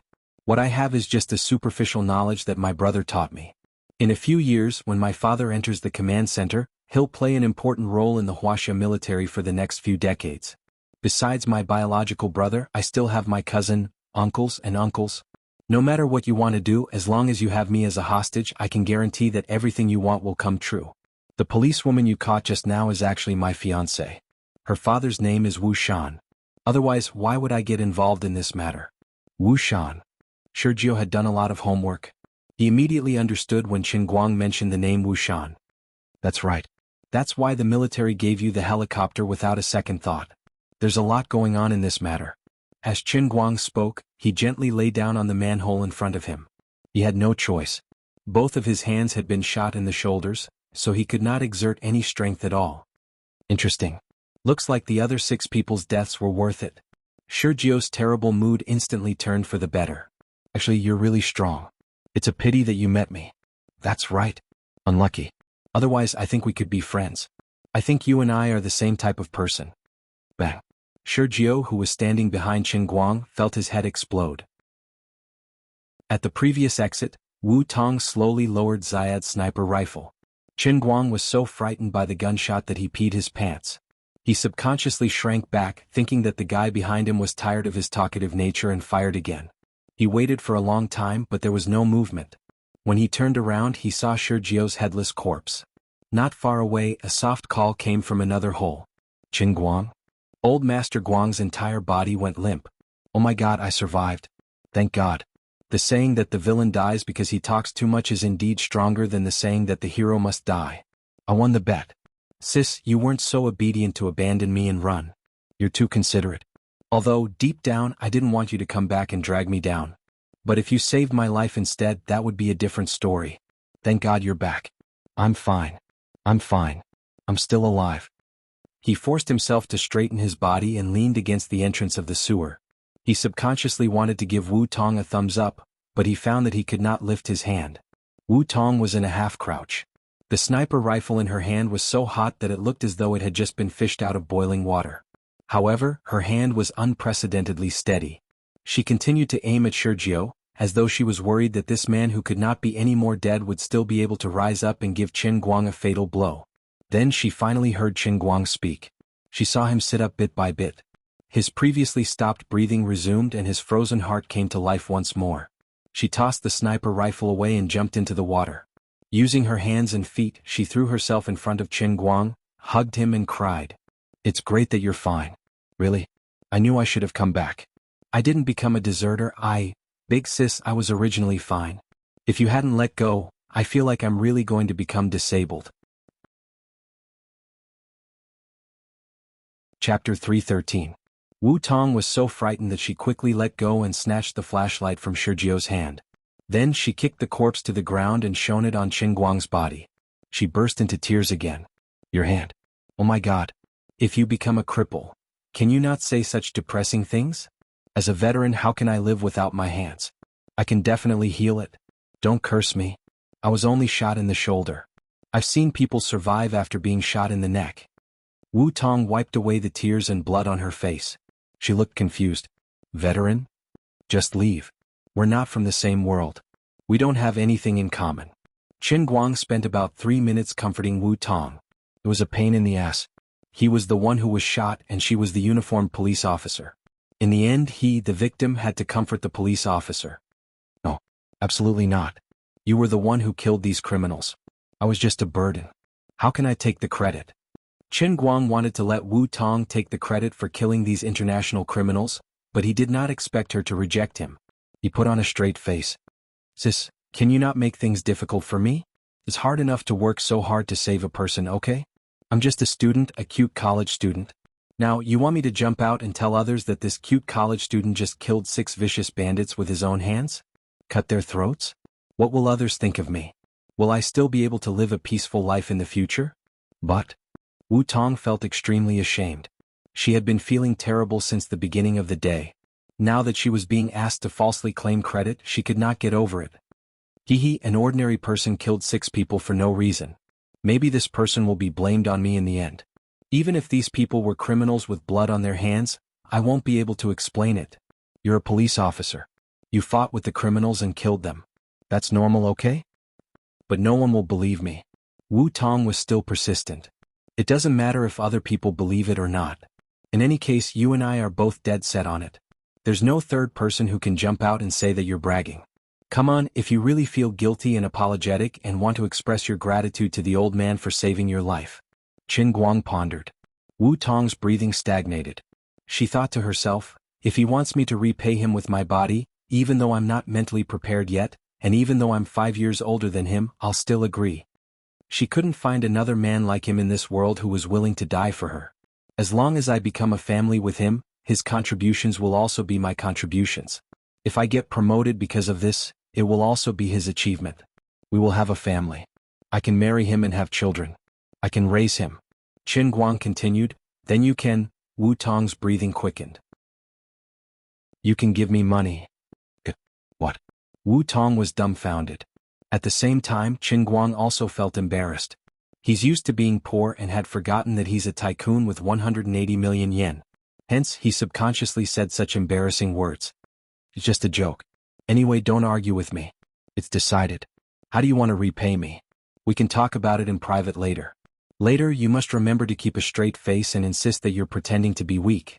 You purposely fell into the enemy's hands and then counterattacked and killed all the criminals in one fell swoop.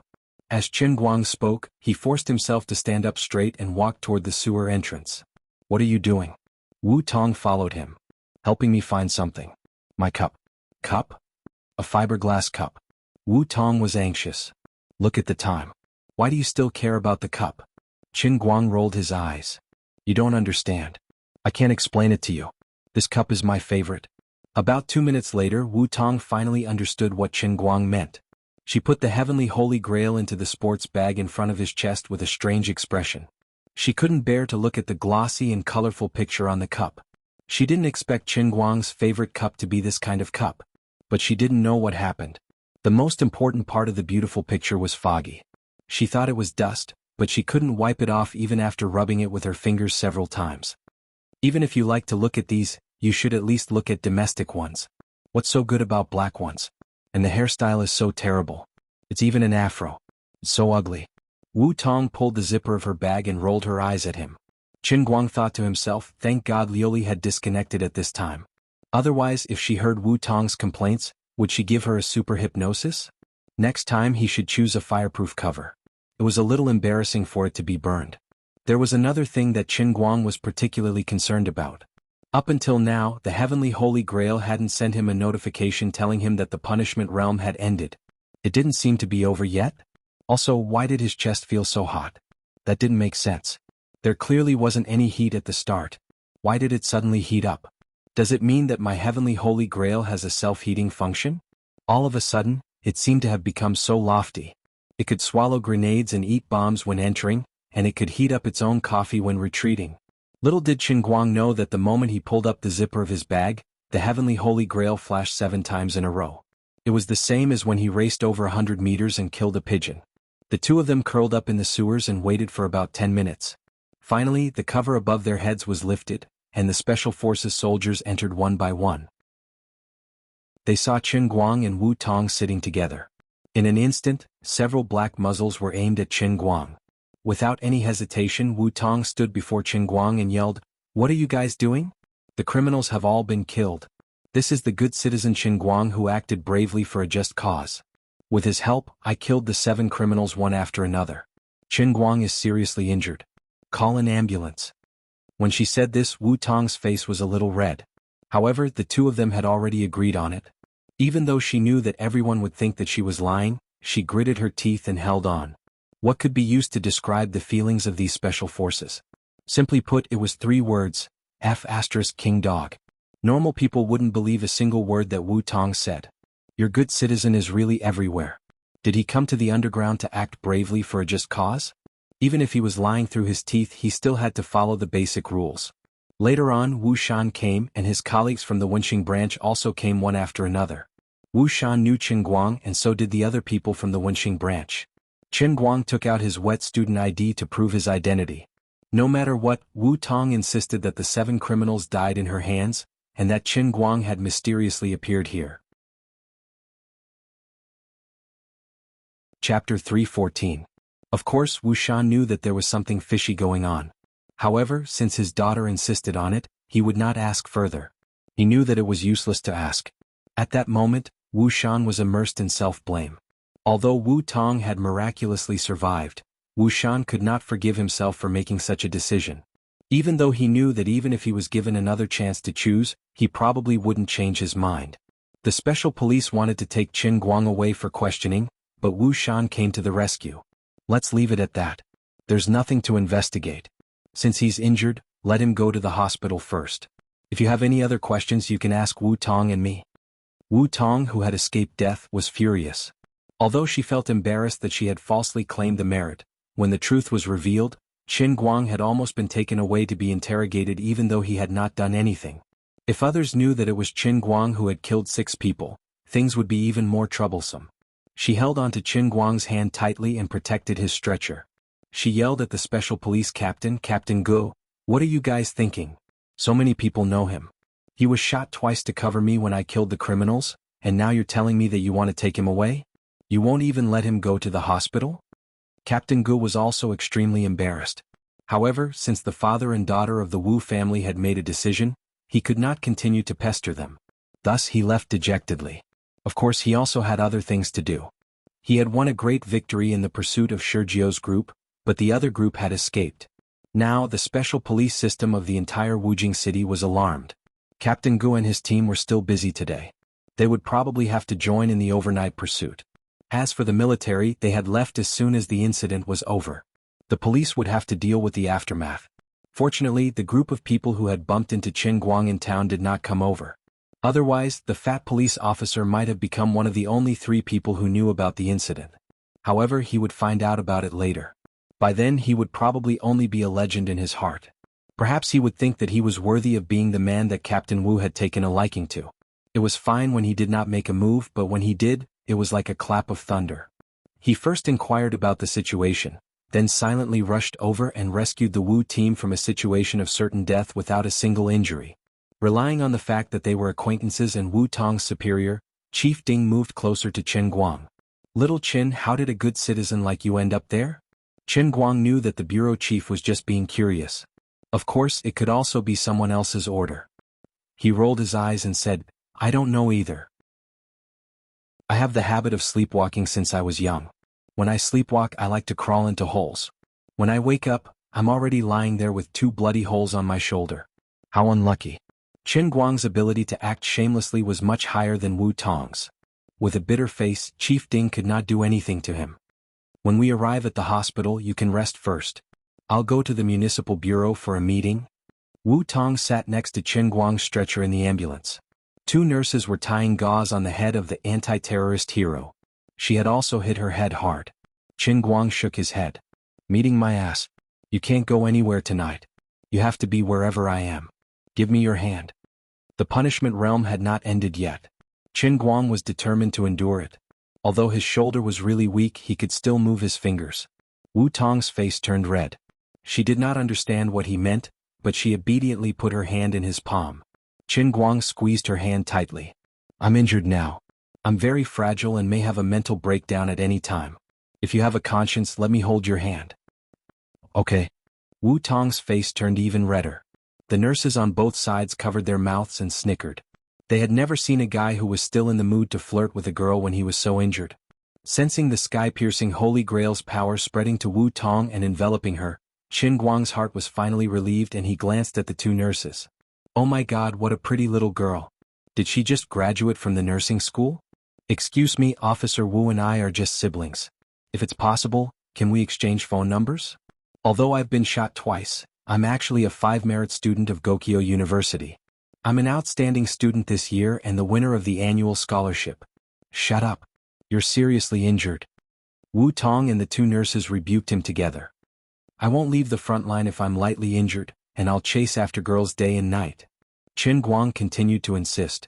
Seeing that the 3 of them were about to lose their temper, Qin Guang immediately changed his words. "By the way, which hospital is the ambulance going to?" "Wujing City Hospital." "What's wrong?" The beautiful nurse was finally willing to answer. Qin Guang straightened his body on the stretcher. "No, we can't go to Wujing City Hospital." The 3 of them hurriedly pressed him down again. "You'd better behave yourself. It's not about whether I'm being honest or not. My parents are both in Wujing City Hospital. My mother just had her surgery a few days ago. If she knew that I was shot, how scared would she be? Qin Guang was anxious. Under his insistence, they finally switched to another hospital. On the other side, World 8 was looking at the special communication device in his hand with a grave expression. He had been waiting for a long time with his finger pressed on it, but there was no movement. Finally, he threw the communication device away and said coldly, "Sergio is dead. They should all be dead. Are we going to avenge them?" World 8 shook his head. "It's more important to complete the mission first. I don't care about other people's deaths. We, the Shattered World, will handle Sergio's death ourselves. There's no need for you to worry." The group entered the forest and disappeared into the darkness. There wasn't any shrapnel in Qin Guang's shoulder, since the bullet had pierced through it. The so-called treatment was just some disinfection and bandaging, along with some medicine to increase the vitality of his cells and also some medication. Qin Guang's luck was off the charts. He didn't hurt his bones or tendons. It was simply a blessing from the gods. On the other hand, Wu Tong's injuries were much simpler. Initially, she didn't have to be hospitalized, but Qin Guang didn't allow her to leave. Hence, the two of them were allocated 2 beds in the hospital and laid down side by side, holding hands. "When the organization asks me how I did it, how do you think I should explain it?"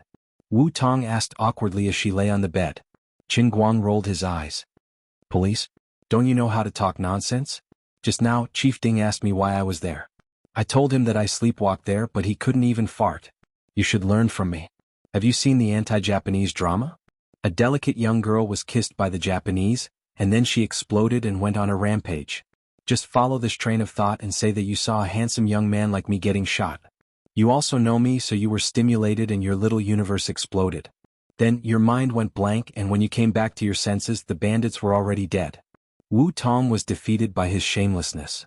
Will others believe such an explanation? So what if they don't believe me? Anyway, there's no evidence and there's no recording at the scene. Everyone else is dead, so we can say whatever we want. Qin Guang, on the other hand, saw through everything. Wu Tong nodded. "That's true." Chapter 315. Then she stopped talking. It was not that she had nothing to say, but Qin Guang gradually became sleepy after taking the drug, so he didn't have any energy to speak. Wu Tong couldn't bear to disturb his rest, so she kept her words to herself. She tightened her grip on his palm. His palm was really warm. In fact, Qin Guang was seriously injured. Being shot in the shoulder was no joke. If it was an ordinary person, he would have screamed and died in pain. Thanks to those days in the Sea of Moment where he lost his arms and legs, Qin Guang's nerves were much stronger than those of ordinary people. When he was almost lying down, Qin Guang asked Wu Tong to help him call Sun Xiaoxuan. He said that after he left, he met a friend he met when he was racing in Xiangjiang, so he took him out for a drink and wouldn't come back tonight. Although this kind of lie was not credible, Qin Guang sounded energetic, so Sun Xiaoxuan, Lin Jingwei, and others couldn't do anything to him. During the treatment, Qin Guang pretended to be like Guan Gong and didn't need anesthesia.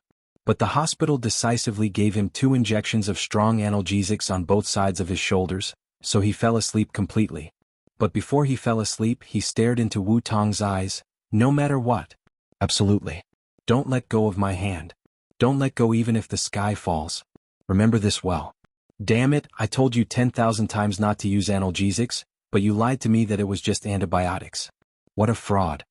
The punishment world had not ended yet, and he might have to wait until 12 o'clock. If she let go and he failed, it would be a big problem. Wu Tong saw his red eyes and looked like he was going to eat someone, so she quickly comforted him. No. Absolutely not. You can rest assured and sleep. Swear. Otherwise, I won't sleep even if there are needles on my eyelids. I swear. Absolutely not. The next second, Qin Guang fell asleep. The anesthesia was really unreasonable. Wu Tong looked at him in a daze. Unconsciously, her eyes and face turned red. Wu Tong refused to participate in the meeting. As the leader of the system and Wu Tong's father, although he was worried, he still let it go. No matter whether others believed it or not, no matter what others thought, as Qin Guang said, as long as he insisted, Wu Tong would be a great hero. If it were any other police officer, such a big mistake would basically announce the end of their political career. However, Wu Tong had always been different from others. As long as Wu Shan was willing, he could turn black into white in Dechuan province. What's more, the final result was that all 7 bandits had died in the sewer of the No. 3 steel works, while the other group of bandits had escaped unscathed. Comparing the two, it was clear who was superior. In this peaceful era, Wu Tong's contribution today could be considered as the first time Granny Lu entered the Grand View Garden. In the Wujing City Bureau's conference room, Wu Shan slammed the table. Then, regarding Comrade Wu Tong's commendation, it's decided for the time being. At the same time, considering that the other group of robbers is currently on the run, we should focus on dealing with them. For the time being, we won't hold any commendation ceremony. These internationally notorious terrorists must be wiped out with all their might. Xiao Shui, the military sent you here to cooperate with us, so I feel at ease. Please be sure to give the terrorists a fatal blow and show the elegance of the Chinese soldiers. Don't let any of them escape. The young soldier called Xiao Shui grinned. Director Wu, don't worry. No matter how many of them come, they will all die. After saying that, the young soldier straightened his military cap, got up and quickly walked outside. In a few steps, he had disappeared without a trace. The other participants also gradually left, but Wu Shan wasn't in a hurry to leave. Someone next to him pulled him and said, Shui Lin has become more and more heroic in the past 2 years. He's quite like his father. Wu Shan smiled. It's just that he didn't think of a good name. A man with a woman's name is almost called an executioner in the international community, but he's still a white-faced young man. Hey old Wu, you don't understand. They aren't ordinary soldiers. What they want is this kind of deceptive appearance. If they pretend to be a white-collar worker who can defend against them. That's true. Wu Shan nodded. On the other side, Bureau Chief Ding of Wenxing Branch grinned and rushed forward excitedly. Shui Lin is powerful but like father, like daughter. Comrade Wu Tong has always dared to fight. This time, I didn't expect that she would deliberately pretend to be weak and go deep into the tiger's den. She could actually catch all 7 bandits in one fell swoop by herself. Wu Shan paused and his expression stiffened. He looked at Bureau Chief Ding for a long time and after a long while he finally said, I got someone to check the car in your branch. Didn't you check it? Bureau Chief Ding looked confused. He really didn't have time to check the broken car. What's wrong? Another city bureau leader couldn't stand it anymore and came up to Bureau Chief Ding. Didn't your branch allocate funds to buy a new car last year? When Wu Tong drove your car in, the brakes completely fell off, and the steering wheel fell on the seat. What's the meaning of this? How do you think Wu Tong drove in? Bureau Chief Ding was dumbfounded. After the meeting, Wu Shan came to the hospital again. He wanted to ask Wu Tong to go out and explain some things, but Wu Tong refused to get up from the ward. She explained to Wu Shan that she was injured and couldn't get up. She didn't care about the credit and just wanted to lie here as an injured person. Of course, Wu Shan didn't believe her. Of course, he didn't feel good about it either. He pulled a chair over and sat beside her. He grabbed Wu Tong's other hand and held it in for a long time. Wu Tong, I'm sorry. Wu Tong didn't understand why he would suddenly say sorry to her, and she pulled her hand back. Why are you saying sorry for nothing? It's nothing. I suddenly thought of something in the past. Wu Shan was silent. There's a bomb in the helicopter, right? Wu Tong suddenly asked. Wu Shan was stunned, and he nodded with a bitter smile. Yes. From a police officer's perspective, I completely understand you, and I agree with your decision. If I had a bomb in my arms, I would also be willing to die with them, Wu Tong said. Wu Shan's heart relaxed a little. From a daughter's perspective, I don't really understand, but I understand. Wu Shan's heart relaxed again. But don't say it anymore. Don't say it anymore. I'm sorry, I really don't have a choice. Wu Shan suddenly covered his face and choked with sobs. He knew what Wu Tong wanted to say. Thankfully, Wu Tong and Qin Guang were also in the intensive care ward, and there weren't any other patients. At this moment, the doctors and nurses weren't around. If others saw Chief Wu crying while holding onto his blanket, who knows if they would be frightened to death. After a long time, Wu Shan and Wu Tong finally calmed down. Wu Tong sighed. Dad, I'm not a young child anymore. There are some things that I might never be able to overcome emotionally, but now that I've become such a person, I understand rationally. It's good that you understand. I also understand that the helicopter came so fast because someone didn't want you to arrive in time, right? This? Alright, what's going on? I know you. I've checked the wounds on those 7 people. It's not your doing. Don't lie to me. Wu Tong thought for a while and looked outside the door to make sure there were no eavesdroppers. It was Qin Guang who saved me and he killed them. Chapter 316. How is that possible? I've investigated him. He's just an ordinary university student. But he's definitely skilled in killing people. You can't find anyone more accurate and ruthless than him in the army. You didn't look carefully at the wounds on those people's necks. Their throats were cut in an instant. The strength and angle were perfect. It's unbelievable. Wu Shan was shocked to hear Wu Tong admit that it was Qin Guang who did it. Wu Tong shushed him. Keep your voice down. Don't wake him up. He doesn't want me to tell anyone. My mind is in a mess. I don't know where he learned his skills. But that's not important. What's important is that he saved my life, right? Wu Shan grunted. That's right. I owe this kid a lot. If it wasn't for him, all right. If he doesn't want to say it himself, then you can keep it to yourself. Just remember that he saved your daughter's life. I can guarantee with my life that he's not an enemy spy. You haven't ascended to the throne yet. It's not worth it for others to invest in you. Don't think of me with your politician's mindset. I'm sleepy. I want to sleep. You can go back. Wu Tong asked him to leave. As Wu Shan acknowledged, he took another glance at Qin Guang. When he saw Qin Guang holding hands with Wu Tong, his eyes instantly narrowed. However, he ultimately held it in and said, "Why don't you take a shower first? Don't you want to smell your body when you sleep like this? Don't you feel uncomfortable?" He wasn't wrong. Even now, Wu Tong and Qin Guang were covered in the stench of the sewers. They only disinfected their wounds and applied bandages. How could they have the time to care about other parts of their bodies? Wu Tong blushed. Go away. It's none of your business. Wu Shan's mouth twitched. He turned around and left. Wu Tong had a million reasons to be willful in front of him. Wu Shan thought that his daughter had grown up. She had the right to make her own decisions. If he wasn't Wu Shan with so many scars in his past, but someone else with the same status as him, his daughter wouldn't have the right to enjoy freedom. Political marriages are the final destination for the next generation of people like me, but this kind of thing will never happen to my daughter. She has already lost too much in her previous life. In the future, I will give her all the freedom she wants. As a father, the most I can do is to give her some ideas and suggestions at some crucial moments. That's all. Of course, Wu Shan also knew that with Wu Tong's character, if she really made a decision, then no one would be able to change it.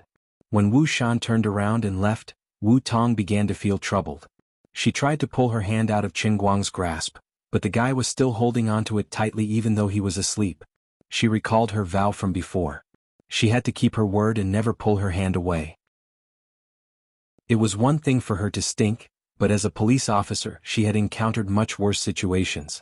When she was chasing pigs for the public, Wu Tong had even fallen into a smelly sewer. It was embarrassing, but the police officers in the township police station had encountered many strange situations. But Qin Guang was seriously injured. He couldn't possibly continue to stink, right? The rotten water in the sewer was not only smelly, but God knows how many germs there were in it. So she couldn't just ignore it. What should she do now? Wu Tong started to worry.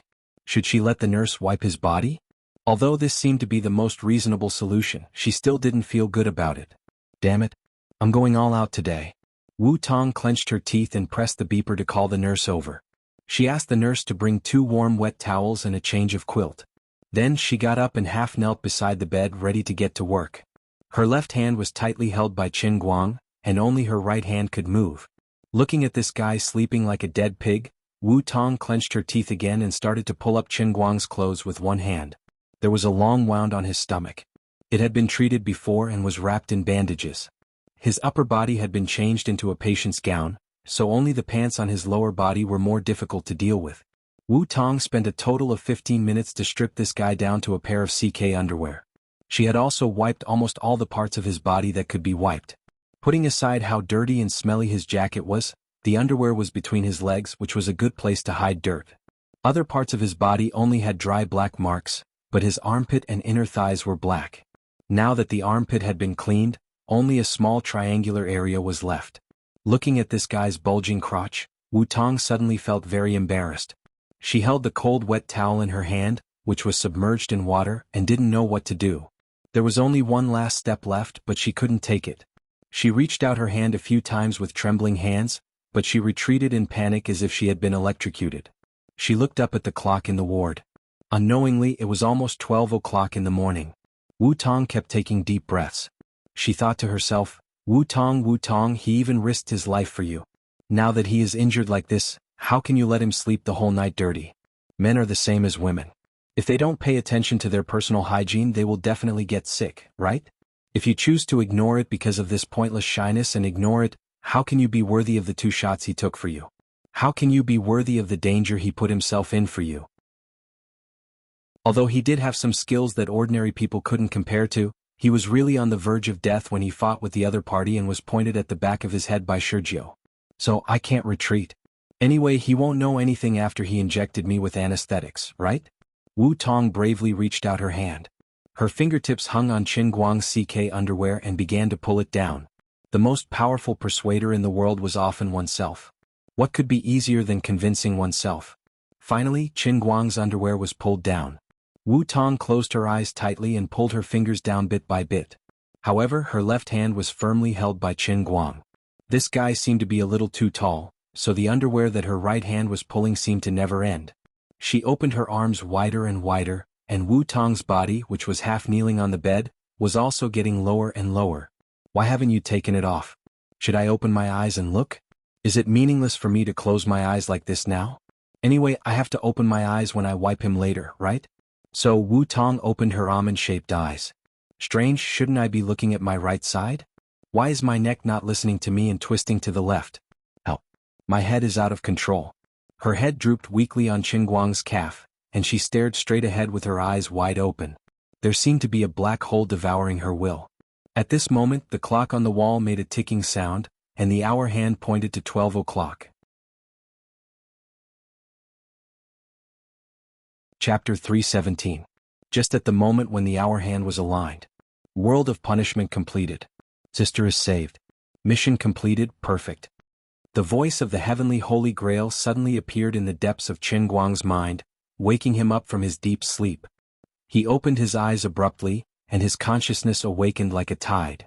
The summer breeze blew, and a chill quickly spread throughout his body from the tip of his toes to his forehead. He forced himself to lift his head and look down. He saw his clean and smooth body. He looked past the thick bandage wrapped around his abdomen and continued downwards.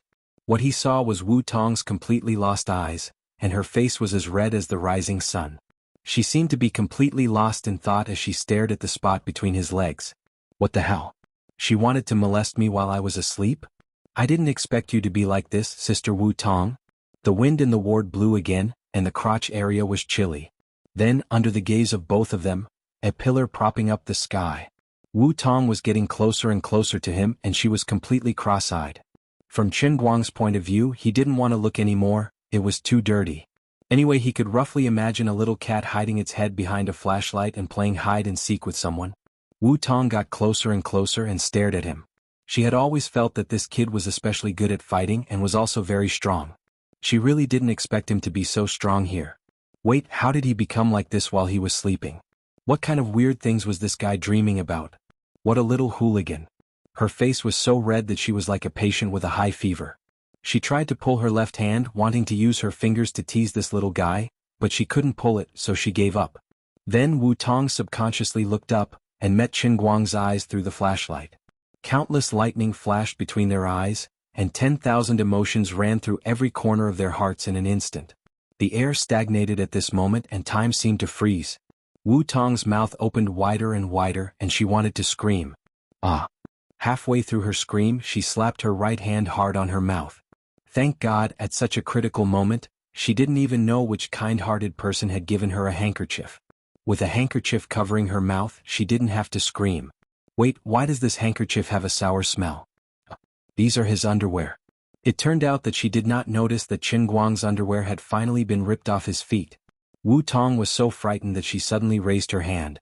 Under their gazes, Qin Guang's beloved CK underwear drew a perfect arc in the air and flew out of the window. Qin Guang raised his hand in despair and made a grasping motion in the air. No. My underwear cost $700. No.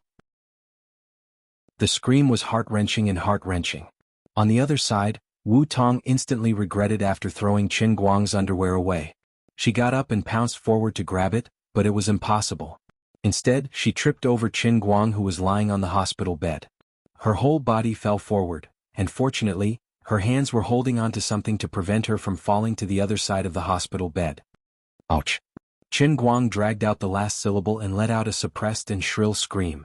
Wu Tong turned her head and saw that her hand was pressed between this guy's legs. She was completely dumbfounded. She grabbed it and it was so hot. Ouch. Let go of me. It's broken. It's going to break. Qin Guang shouted. Wu Tong hurriedly let go of her hand. The temperature of her face could no longer be described as hot, it was almost on fire. At this moment there was a clicking sound coming from the ward door. Apparently, the two's movements had attracted the attention of the nurses who were patrolling outside. In fact, the two's ward had always been the focus of attention. There was no need for Wu Shan to call out to them. This ward was not a place that ordinary people could enter. As expected of Wu Tong. At this moment when she was on the verge of breaking down, no, she had already broken down. When she heard the sound of the ward door being unlocked, she immediately reacted and pulled the blanket over Qin Guang. The nurse poked her head in from the door. Is something wrong? Wu Tong and Qin Guang shook their heads in unison. It's nothing. The nurse looked at the two of them suspiciously. She saw that the man's face was pale and the woman's face was red. It seemed like something inappropriate had happened, but it didn't seem like it. Oh, if there's anything, just press the pager. I'll be right there. The nurse looked left and right for a while and was about to leave and close the door. At this moment, a series of curses came from downstairs. Who the hell is so wicked? Throwing underwear downstairs in the middle of the night. Stinks. How wicked. Damn it. It's covering our heads. The nurse didn't close the door again. No matter how she looked at it, she felt that the two of them were suspicious. This is too wicked. Who the hell is so wicked? Qin Guang's words were filled with righteous indignation as he spoke.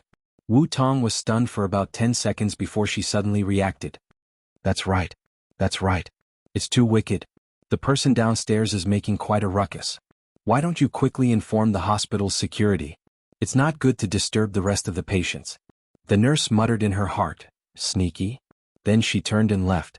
Just as she closed the door, the nurse couldn't hold it in any longer. She suddenly turned back to open the door and poked her head in. She said casually, Mr. Chen's injuries are very serious.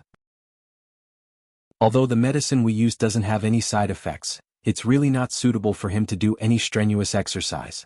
She finally left. Strenuous exercise. Female comrade, why are you so knowledgeable? Can you be a little more dignified? It's not what you think at all. Hearing the footsteps getting further away, Wu Tong heaved a sigh of relief. Then she turned her head and saw Qin Guang's strange expression. The huge tent on top of the blanket finally collapsed again. Listen to me. It's not what you think. Wu Tong blushed and waved her hands. Qin Guang's mind was filled with many thoughts. No matter how he thought about it, he realized that he didn't know how to face her. So he smiled decisively. It's fine, I don't mind. Please continue, don't stop. What are you thinking? I'm helping you wipe your body. Don't you think it stinks? So what if you're dirty? You're a patient. A patient. You're injured because of me. I'm your sister, the person you saved. I'm obligated to help you clean your body. Wu Tong said agitatedly and waved the handkerchief in her hand. Didn't you say that you can't let go? Qin Guang smiled awkwardly and quickly reached out to hold Wu Tong's left hand. Yes. It's a little itchy. The water in that stupid pool is quite dirty. Then continue? Wu Tong blushed again. Nodding his head, Qin Guang replied, Yeah, please continue. Close your eyes. I'm embarrassed. Wu Tong tried to pull the quilt away, but she couldn't muster up the courage. When Qin Guang heard that, he obediently laid down and closed his eyes. After that, he felt the quilt was pulled away again. There was a cold feeling between his legs. It was very embarrassing, but his heart felt inexplicably comfortable. Wu Tong also felt very embarrassed. She held the towel with her right hand and stared at him with her almond-shaped eyes. It's drooping. It's not easy to wipe it. Let go of my left hand. I'll hold it with my left hand. All right, there's no need for that. You sure move fast. Perhaps it was torture or perhaps it was enjoyment. After 5 minutes, Wu Tong finally covered herself with the quilt. At this time, Qin Guang's face was also red. During this period, he secretly opened his eyes several times and saw Wu Tong's shy look. So embarrassing. Wait, something doesn't seem right? Wu Tong suddenly said. What's wrong? Qin Guang looked confused. It's okay. Although we're brother and sister, we're not really related by blood. It's not a mess. Something's wrong. It's really wrong. What's wrong? You're awake. You can wipe it yourself. The two looked at each other blankly. Their brains short-circuited. Completely short-circuited. The atmosphere in the ward was really awkward. Chapter 318. That seems to be the case? The atmosphere was silent for a long time. Qin Guang decided to break the silence and said hesitantly. Wu Tong suddenly sat up straight and put her face in front of Qin Guang. Did you think of it earlier? Did you do it on purpose? Qin Guang was stunned. In fact, he didn't have such a thought at all. Since he woke up at midnight and saw everything that happened in front of him, his brain was basically in a state of paralysis. But looking at Wu Tong's embarrassed and resentful look, he didn't know what was wrong with his brain, but he actually agreed. All right, I did it on purpose. Wu Tong suddenly smiled and stared at him with a pair of charming eyes. Perverted brother. *CK. Look at your expression, are you going to eat me? Bah. My shoulder hurts. How could I not say it on purpose? You did the right thing. You spoke righteously and justifiably. Please don't doubt yourself and please don't question my character. That's right, but you didn't even remind me. I short-circuited again. Anyway, you're a perverted brother. All right. Perverted brother then, whatever you say. I'm 5 years older than you. Wu Tong moved closer to Qin Guang and looked at him for a long time. Suddenly she felt bored and lay down. Qin Guang really wanted to say out loud, 5 years older than you is nothing. But even he didn't seem to believe it. It wasn't convincing. Wu Tong lay on her bed with a sluggish face. Her left hand was still tightly holding onto Qin Guang's right hand. Her mind was in a mess. By now she could be completely sure of one thing. From the first day she met this guy, she was likely to fall into his trap. Although it was somewhat inexplicable, although there was no reason, the fact was right there. She had fallen in love with this guy for no reason. She had always wanted to struggle and get rid of him, but she couldn't do it no matter what. Every time she saw him, she wanted to be closer to him. Until now, she was completely unable to extricate herself. Even at that moment, a terrifying and crazy idea appeared in her mind. What was more frightening was that she clearly knew the age gap between them, but she didn't have any will to resist. She didn't even have the courage to deny herself. He and I are really destined to be enemies. How could Wu Tong understand that the first time she had feelings for Qin Guang was indeed because she had been hypnotized by Lioli? Since then, what remained in her heart was the sequela of the hypnosis. If she never saw Qin Guang again, the extra feelings that had been forced upon her would indeed gradually fade until they were obliterated by time without a trace. However, because she cared too much about this matter, she often thought about it in her heart and deep in her own memory. Then, she helped him solve Pan Zhang's problem, and by some strange coincidence, they recognized each other as brother and sister. Later, she met him by chance when they were catching thieves, and later she even pulled her father over to help him. After meeting him time and time again, Qin Guang's character wasn't detestable at all. On the other hand, Wu Tong, who already had the first impression of being hypnotized, fell deeper and deeper into Qin Guang. Later, because of the misunderstanding between them, she actually took the initiative to give in to someone for the first time. Until today, when Qin Guang hid her behind a wooden board and left alone with Sergio and the others, Wu Tong's feelings for him were set in stone. Otherwise, she wouldn't have done such a thing. She was actually bold enough to take the initiative to wipe his body. But why did he have to wake up? It would have been great if he hadn't woken up. Wu Tong gritted her teeth in hatred. Just as she was thinking about this, she suddenly clamped her legs together. Only then did she remember that she seemed to have also been in the reservoir. Women were much more troublesome in this aspect than men. Once she realized this, her body really itched more and more. Oh my God, I have to quickly wash up or I'll get a gynecological disease. Can you let go of me? Wu Tong suddenly asked. Qin Guang's heart suddenly felt empty. What did this big sister's imagination run wild just now? Do you want to run away now? I can't accept this. I also went into the water. The water is so dirty and itchy. I have to wash up or I'll get sick. Wu Tong blushed, thinking that since the two of them were in such a strange state, she might as well say whatever was on her mind. Qin Guang's heart suddenly felt at ease. Yes. Hurry up and wash up. But I won't run. Actually, I don't hate this. It's just that I'm not mentally prepared yet. It's too sudden. Today I only wanted to wipe you a little. Who knew that you could actually wake up after being injected with anesthetics? You better stop. Don't let your imagination run wild. At least not now. Wu Tong glared at him fiercely. After being shy for so long, she felt that she was not herself anymore. She also guessed the thoughts of this perverted younger brother of Qin Guang, so she simply straightened her face and glared at him fiercely. Qin Guang looked aggrieved. Aggrieved my ass. I've let you take advantage of me so much. You're going to eat me up today, are you? Come. I'll risk my life to accompany you. Come. As Wu Tong said that, she straightened her body and pulled her belt. *CK. I've accidentally aroused her anger. Don't. I'm just joking. Besides, you're the one who took advantage of me. Qin Guang hurriedly explained. Wu Tong rolled her eyes, looking as if she had seen through him. Little guy, you think I don't know you? But I really can't today. Look at the bandage on my head. Look at the bandages all over your body.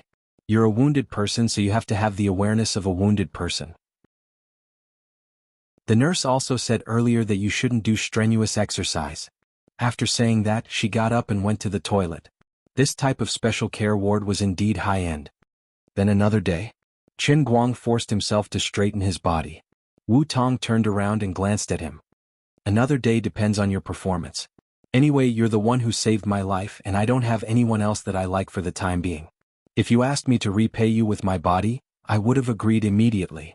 I don't care if I'm older than you by a few years. But now you've temporarily missed the opportunity. Qin Guang refused to give up. You can at least give me some benefits, right? Wu Tong blinked and pretended to ponder. Sure. But you better keep our relationship to yourself. I don't want the news to get out. It'll be like the mess in the police station. The whole world will say that I'm an old cow that eats young grass, but to the outside world, I'm still your noble, elegant, and classy sister. Qin Guang clenched his fist. I'm Gao Dian and you're classy. I want to be classy. I'll beat the classy one, and I'll beat the classy one. After saying that, Wu Tong turned around and went into the toilet. She leaned against the wall, her heart pounding. She knew what her words meant, but in fact, what she said just now had convinced herself. Anyway, he was the one who saved her life, so it wasn't a big deal to give herself to him. Should she try to secretly date him first? Today in the hospital he was seriously injured and his head was full of bruises. Imagining two people covered in bandages fighting each other on the hospital bed, sweating profusely, and then being seen by a nurse who happened to come in for a ward round, this scene was simply too terrifying. Thinking of the two big bloody holes on his shoulders, and his muscles were almost torn, Wu Tong really couldn't bear to torture Qin Guang in such a situation. Forget it, I'm not in a hurry. I'll find a suitable opportunity to watch a movie with him first. Then I'll have a romantic candlelight dinner with him. Then I'll bring him home and decorate the room in a festive manner. I want a wedding room in a rural style. No matter what, I can't give up my first time on a hospital bed. Or should I go out later and let him do it with my hands? Isn't this a popular thing among boys nowadays? Wu Tong didn't know that she had overestimated Qin Guang. Chapter 319. Listening to the pitter-patter of water coming from the bathroom, he couldn't help imagining the scene of her washing a certain spot. Lord Guang expressed that he had completely lost control of his chaos power. Unknowingly, his Qilin arm had already flared up. He was rather impressed with himself. Indeed, the Qilin arm was the strongest technique in the world. F***K, he clearly didn't even have the strength to pick up chopsticks after being shot in both arms, but by the time he reacted, his Qilin arm had already grasped the dragon vein. No way. I'm an injured person. I can't do this to myself. I've clearly come to a realization, so why can't I control my body at all? I must be possessed by a demon. He forcefully raised his hand, affecting the injuries on his shoulders. His shoulders were clearly starting to hurt, but his hand just couldn't stop. Who can stop my Qilin arm that's out of control? Qin Guang roared in his heart as he felt his mouth dry to the point that smoke was about to come out of his throat. Thank you, the nurse, for pouring me a cup of water. Let the old man drink some water to calm his nerves and suppress this evil chaos power. Qin Guang was dumbfounded when he entered the world in the cup. F***K. I never expected that I would enter the world in the cup when my Qilin arm flared up. This is going to kill me. Liuli, please save me for the third time. The old man is going to die of ejaculation. Just as he roared in his heart, Qin Guang saw Liuli, who had transformed into a black pearl, sleeping soundly about 10 meters away. She had first scanned out the 3D model and then forcefully overdraft her powers to help Qin Guang open the heavenly Saint Grail. Liuli had indeed expended too much energy. Therefore she was currently in a deep sleep, and it was a deep sleep after her transformation. At this moment she was completely naked. Although your afro is very unsightly and your charred body is terrible, this is the first time I've had the opportunity to see such a great benefit. Riches come from danger. The bold are stuffed while the timid are starved. Chen Guang decisively moved to Liuli's side. This was a rare opportunity. She looked like a piece of charcoal from afar, so he had to get closer to take a look. 10 meters. 5 meters. 3 meters. Thank God, thank Earth, thank fate, let us meet. Although you look like you are wearing black stockings, your figure is really explosive. Not good. The dual Qilin arms were undone. Instead of asking for help, he was courting death. A terrifying suction force suddenly attacked him from behind. Before Chen Guang went in, he only had one thought in his mind. Am I really going to die this time? What the hell is waiting for me this time? I've never panicked like this before. It wouldn't really turn into the Qilin arm realm, right? Damn it, be reasonable. Normal people wouldn't be able to accept such a setting. Then Chen Guang hit the water with a splash. Just as he poked his head out, he heard the emotionless electronic voice of the Holy Grail in his head. This is the world of the Qilin arm. The objective of the mission is to refine the strongest Qilin arm in history. *CK me. Chen Guang facepalmed. Why is my cheat so shameful? How am I supposed to greet other protagonists in the future? Besides, didn't I just complete the realm of punishment? Why did the second world in cup come so quickly? Lori is still unconscious and you're already here. Can't you at least prepare a little? No matter how unreasonable you are, you still have to abide by the basic rules, right? The old man was careless and fell into a trap. This world in cup is the reward world for the Redeemer after perfectly clearing the realm of punishment. There is no danger to your life. After clearing the stage, in addition to practicing the godly skill Qilin arm, you can also receive the power of the Holy Grail to quickly heal your injuries. The electronic voice of the Holy Grail spoke again. Obviously, after Lori was knocked out, the brainless voice of the Holy Grail took over Lori's role as a commentator. Reward? *CKU. So that's it. Chen Guang really wanted to cry. He was cheated by Lori. That is to say, the realm of punishment is so big, how can there be no benefits at all? This is completely not in line with the identity of the Holy Grail. It's just that this godly skill Qilin arm sounds really cool, but I still feel like something is wrong. Qilin arm is named after the Redeemer's own imagination. It refers to the Redeemer's arm strength increase. The increase is about 50% of the Redeemer's current arm strength. The electronic voice of the Holy Grail came again. Chen Guang was overjoyed. Oh my God, I was really scared to death. I really thought I was going to practice the strongest Qilin arm. It's just an increase in arm strength. In this regard, Chen Guang was already familiar with it. When he first came out of the Sea of Time, the side effect of reaching the 8th immortal god heaven allowed his body to be reborn overnight, maintaining the standard that he trained in the Sea of Time. Now, the realm of this Qilin arm might still be at the level of seeing the spirit sky, but it is related to the reward of the realm of life, so it is definitely not simple. It is only natural that it can increase his strength. Besides, his arms were injured in the realm of punishment, and the muscles on his shoulders were shredded by the bullets of others. If the power of the heavenly Holy Grail could heal them, then it would be natural for it to strengthen them a little, just like the realm of the transient sea. This Qilin arm, I can have it. I just don't know how to train it. Pull-ups? Push-ups? Although it is a bit cliché and boring, it feels good to be able to become stronger without recharging. I'm already very strong now. If my arm strength increases by 50%, I might be able to challenge inner force experts like Second Uncle One. Tomorrow this brother will become a super fighter. The test of the Qilin arm is about to begin. Redeemer, please prepare. Under Chen Guang's expectant gaze, countless strange cylindrical objects that have been forcibly censored gradually floated up from the water. They densely covered the 100-meter radius of the cup world pool like grass. What the hell? Why do these things look so familiar?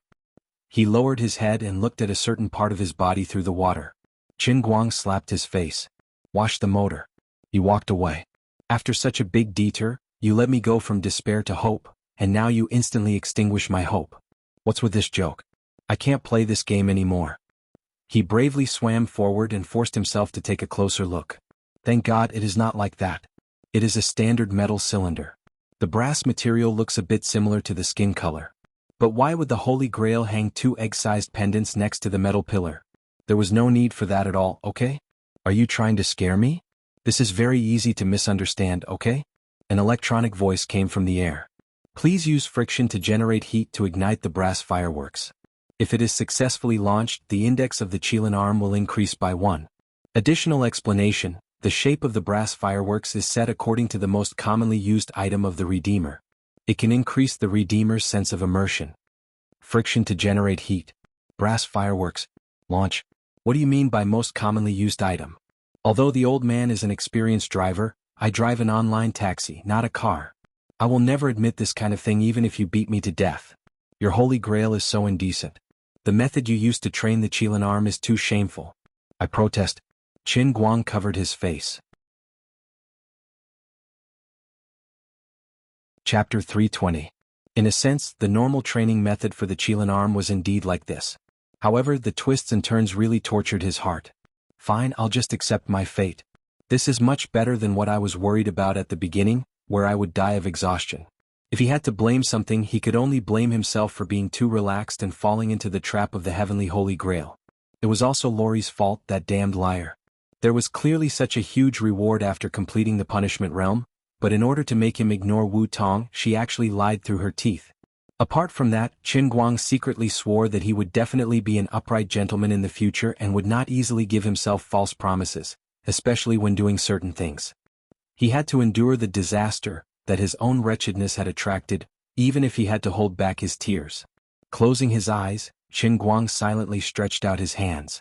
After a long time, Bayu, the fireworks were launched and the cup realm above his head shone with a brilliant light. A huge from character floated in the sky.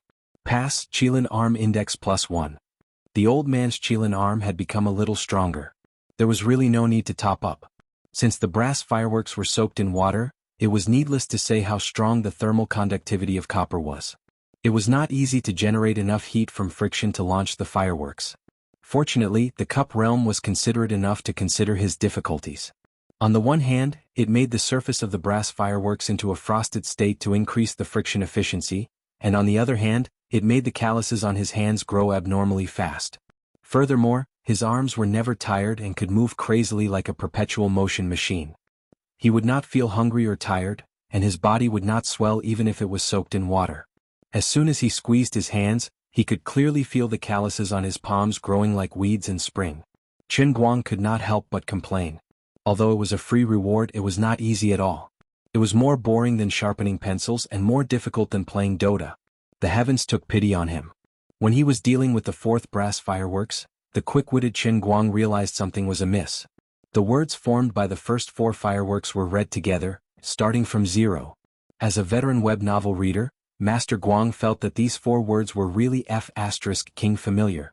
But he had a bad feeling about this. Could it be, after 5,000 fireworks, Qin Guang plunged his head into the water. He planned to drown himself. It turned out to be the first chapter of the masterpiece, starting from 0, which was more than 20 million words long. What the F***ck? I'm so F***ket up. Many years ago, when he was still a high school student, he once complained that if the book ended one day, his old friend who was still alive would print it out on A4 paper and burn it for him in the underworld. This year the book was really finished. Qin Guang remembered that he couldn't hold on after reading more than 1,000 chapters. Until now, he still didn't have the courage to open the book again. So here's the problem. Do I have to use the fireworks mode to read the book? Just thinking about it was terrifying. There was no reason for this. This pool of water with a radius of more than 100 meters couldn't possibly contain more than 20 million brass fireworks, right? The density didn't match. Qin Guang turned around and found that the brass firework, which had sunk after being fired, had quietly emerged again. Okay, pretend I didn't say anything. This dog has a resurrection function. Can be recycled. He really had no idea how much time had passed. Perhaps it had been so long that he had lost track of time. Thankfully, the Holy Grail's thoughtfulness had stopped his train of thought, or else he would have collapsed after reading more than 100 chapters. The difficulty of using calluses to generate heat was not something a web novelist could compare to. In the beginning, it was already impressive to be able to light one firework in 10 minutes, but as he got more and more familiar with the process, the frequency of his hands shaking increased, and the time shortened to 5 minutes, 1 minute, 30 seconds, 10 seconds, 1 second, half a second. Qin Guang's hands were shaking at an extreme speed. The frequency of the shaking was even faster than a special machine that had its own rotating rotor. He floated on the surface of the water with his hands raised in front of him. He took a deep breath.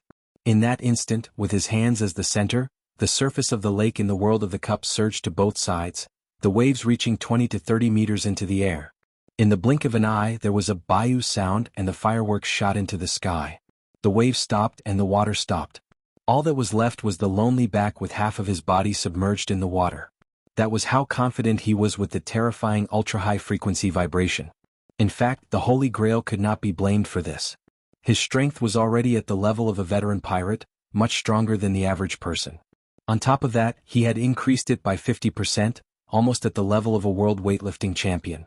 Since it could not change his body shape too obviously, the Holy Grail could only use this stupid method to train the muscles in his arms. It trained his muscle structure day after day, year after year, until it reached or even exceeded the limits of human muscle fibers. Although it was a scam, it was really effective. When the words "book complete" finally appeared, Qin Guang's tears streamed down his face. He lowered his head to look at the calluses on his hands that were so thick that grass could grow on them. It was obvious that he had become the most loyal fan of this generation's masterpiece. The world of the Kirin arm is complete. The Redeemer has obtained the Kirin arm. Qin Guang covered his face again. I finally made it through. Bang.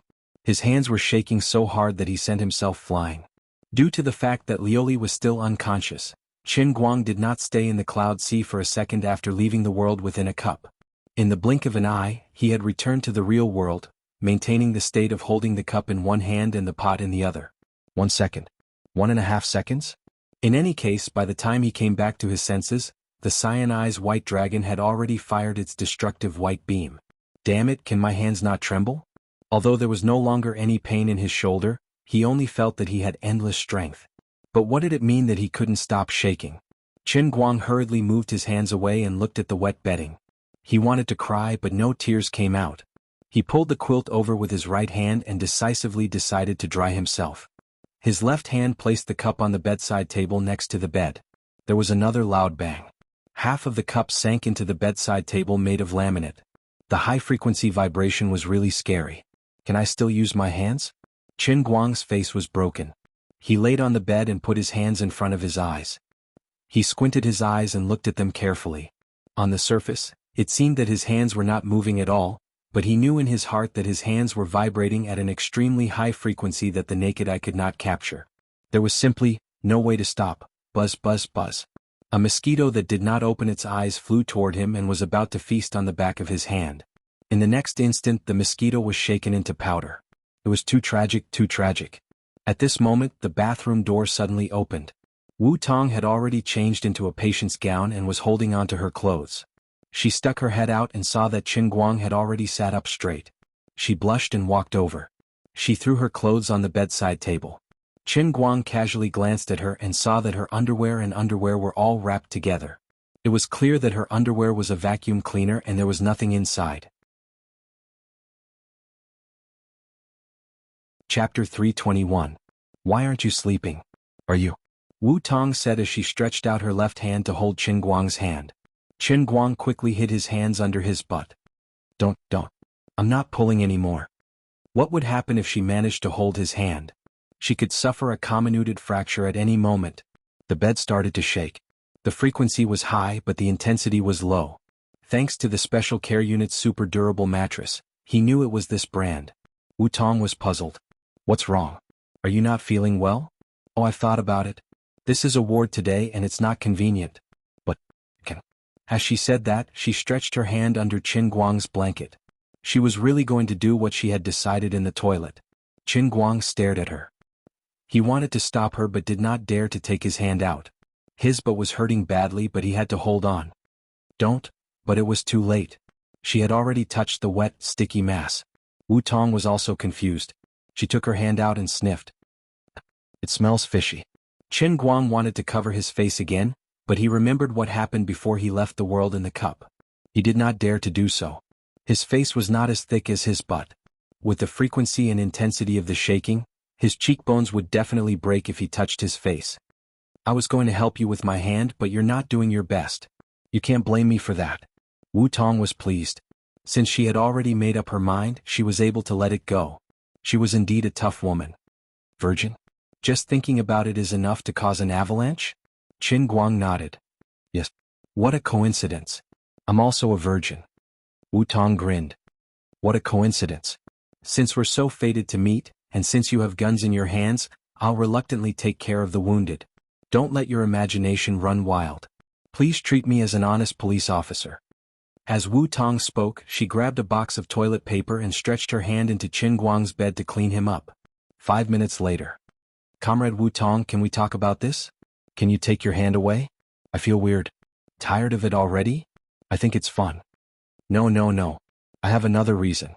It's very important, but I don't know how to tell you. Qin Guang was truly enjoying it, but his hands were trembling too violently. His butt was on the verge of exploding. He was in pain and happiness at the same time. The pain kept stacking and it gradually overcame the pleasure. Wu Tong looked at his serious expression and couldn't help but feel disappointed. I'm really not sick of it. It's just a special situation today. Let's continue another day. Qin Guang caught onto her emotions and immediately comforted her.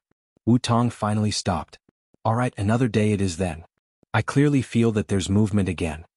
That night, Qin Guang slept on his side. He didn't dare to place his hands under the blanket, so he placed them outside. In any case, he didn't have to be afraid of mosquitoes. My butt hurts. I don't even need to look at it to know that there are 2 patches of bruises. Behind him, Wu Tong had unknowingly moved closer to his back.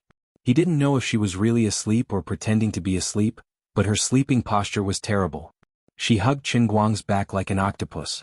Qin Guang could only use his back and his healthy buttocks to firmly press against Wu Tong's chest and stomach. On the other hand, he desperately stretched his hands out of the bed, not daring to let her touch his hands. When will this super mighty tremor stop for me? Originally, this was a great opportunity for him to grope her, but it seemed that he couldn't use his hands now. If it wasn't for this lousy matter and Wu Tong's shameless behavior, Qin Guang would have at least had a taste of her. Sigh, he felt sorry for himself. Paw. There was another soft paw sound on his fingers. It was like the electric sparks from an ultraviolet mosquito killer. Another poor little life left the world. The excitement gradually faded, and the anesthetic hit his heart again. Qin Guang's eyelids became heavier and heavier. Thank God for the anesthetic. Otherwise, he would definitely not be able to sleep today. Wu Tong was actually stunned. Under normal circumstances, she should have known that with the injuries on both of Qin Guang's shoulders, he wouldn't be able to sleep like this. But at this time she was not normal. She walked between life and death. It would be a lie to say that she wasn't tired. Her brain was also moving slowly. She really fell asleep. Hugging her brother's big doll, she slept peacefully like never before. The next morning Wu Tong woke up first. She comfortably twisted her body and pressed her face against the big doll. It was warm, fleshy, and made of real leather. Stepping over the big plushie's body, he grabbed a certain part in the middle of the plushie, as if he was grabbing something even hotter and harder. Wu Tong slowly regained consciousness. Her brain was still a little stiff. She squeezed her right hand hard. Was it a cylindrical hand warmer? The material of this real leather was really good workmanship. Suddenly a thought flashed across her mind. She suddenly opened her eyes and woke up in shock. What kind of sleeping posture was this? What was I doing with my hand? No, what was I afraid of? Didn't I think it through? Wu Tong didn't let go. She quietly lifted her body and looked at Qin Guang's face. This guy was really sleeping soundly. His saliva was all over the pillow. It was still early in the morning and he was already pointing a gun out the window. What a bad brother. She added a little more force. Gun in hand, follow me. At this time, the door of the ward suddenly opened. Wu Tong quickly covered Qin Guang with the quilt and sat on the bed, cross-legged as if she was cultivating. The person who barged in was none other than her good friend, Tang Ying. Tang Ying's face was a little pale as if she had suffered a great shock. Wu Tong, are you okay? I woke up early in the morning and heard that last night. Before she could finish her sentence, she saw Wu Tong sitting on the edge of the bed. She threw herself at Wu Tong and burst into tears. She whimpered, "You scared me to death. Why didn't you come to my hospital? How did I find out about such a big thing from other people's mouths? How could you do this to me, you damned girl?" Wu Tong was embarrassed. She patted Tang Ying's back and spent a lot of effort to calm her best friend down. She shushed her again. "Lower your voice. It's all because of this guy that we didn't go to your hospital. Don't wake him up. Sleep will help him recover." Qin Guang narrowed his eyes. He was already cursing Tang Ying in his heart. "If you weren't my mother's attending physician, I would have cut all ties with you right now. Did the heavens send you here to punish me? I'm going to explode." On the other side, Tang Ying and Wu Tong were already chatting in low voices. Tang Ying harshly blamed Wu Tong, saying that she was not good enough to not inform her about such a big thing. Chapter 322. Wu Tong spent a lot of time and effort to convince Tang Ying. She even sold out Chen Guang at the same time, but she didn't go into details. She only told Tang Ying that her survival this time was all thanks to Chen Guang, her younger brother. Tang Ying's mouth was agape. She turned her head from Wu Tong's side and looked at Chen Guang a few more times. Does this kid want to die? How dare he get involved in this kind of thing? Don't tell me he fell in love with you? Wu Tong blushed as she tried to defend herself. Don't overthink it. He's my brother and I'm his sister. Anyway, if it weren't for him, I'd really be dead. Tang Ying recalled the first time she met Chen Guang. She didn't know what to think, but she nodded. He's quite special. I really envy you for having such a good brother. Why are you envious of me? We're good sisters. He's my brother, so he's your brother too. Besides, you saved Andy Feng's life. If something happens to you, he won't just stand by and watch. On the other hand, Wu Tong started comforting Tang Ying. In her heart, Chen Guang was basically a living saint. Last night you two slept here together? Tang Ying suddenly asked out of nowhere. Wu Tong nodded. He wouldn't let go of my hand no matter what. He said he had to hold my hand. I couldn't leave and I didn't even go to the summary meeting. He didn't do anything to you? Wu Tong blushed. No, I took advantage of him a lot. But taking care of patients, I'm just doing it. Don't overthink it. Look at your blushing face. Do you think I'm blind? Can the two of us not play the hypocritical game? After so many years, do you think I don't know you? Come on, just tell me what's going on. I know your temperament. You'll tell me sooner or later. Why don't you just admit it now? That's right. What's wrong with you? Tang Ying said softly. She was happy for Wu Tong, but at the same time she felt a sense of loss. I knew I couldn't hide it from you, but I'm 5 years older than him. Yeah, you're much older. But what does it matter? I couldn't care less about what would happen in the future. I was determined to be an iron-blooded police officer.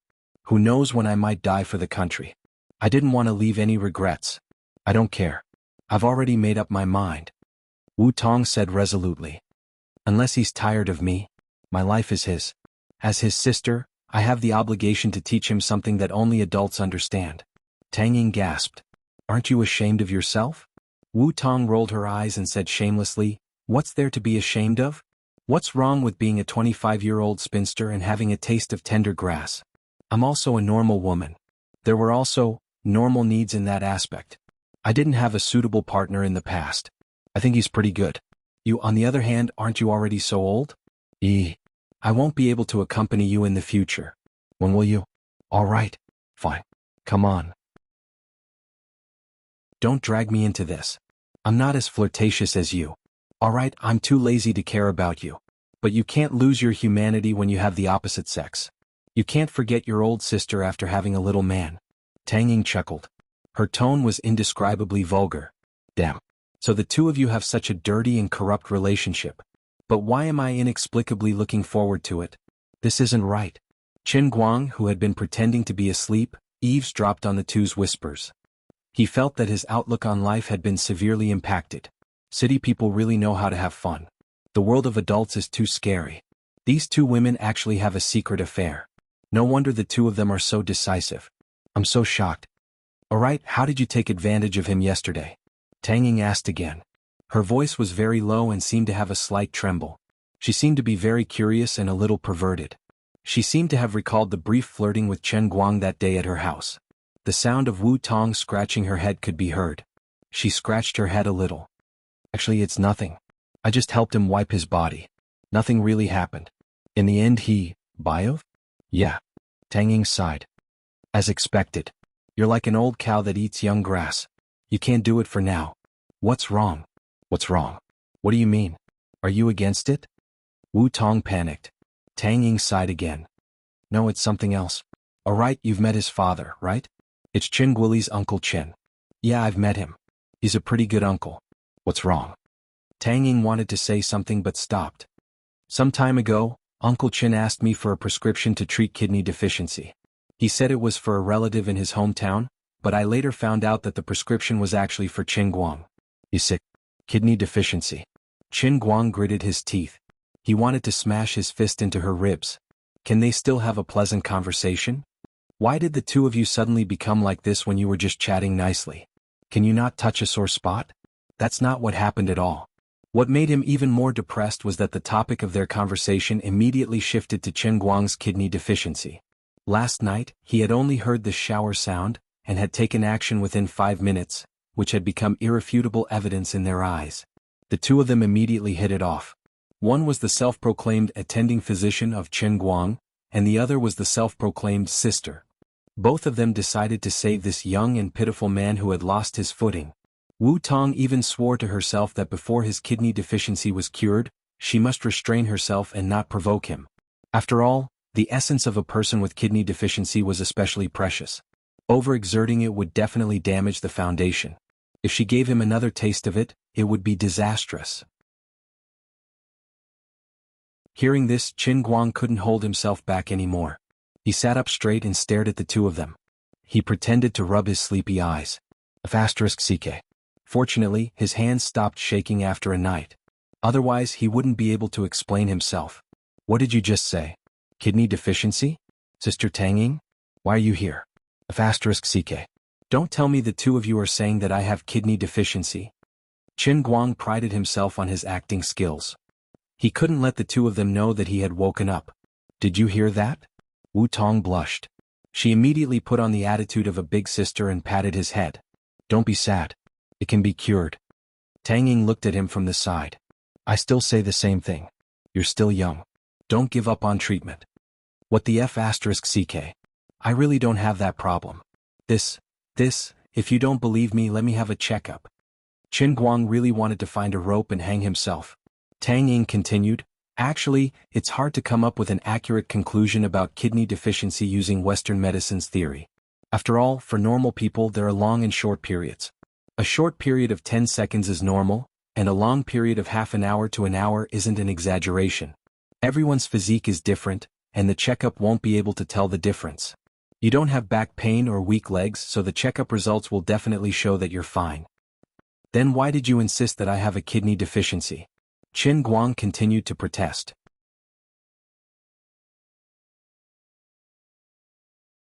Chapter 323. Tang Ying rolled her eyes at him disdainfully. But you lost your composure just by listening to the sound. You're definitely sick. Stop quibbling. Whatever you say is useless. I've seen a lot of patients like you. Wu Tong also chimed in. Yesterday I thought it was fun to pinch it, but you said you had another reason and didn't let me play. At that time you said it wasn't easy to talk about it. It must be because you're weak in that area. I know it's difficult to talk about it.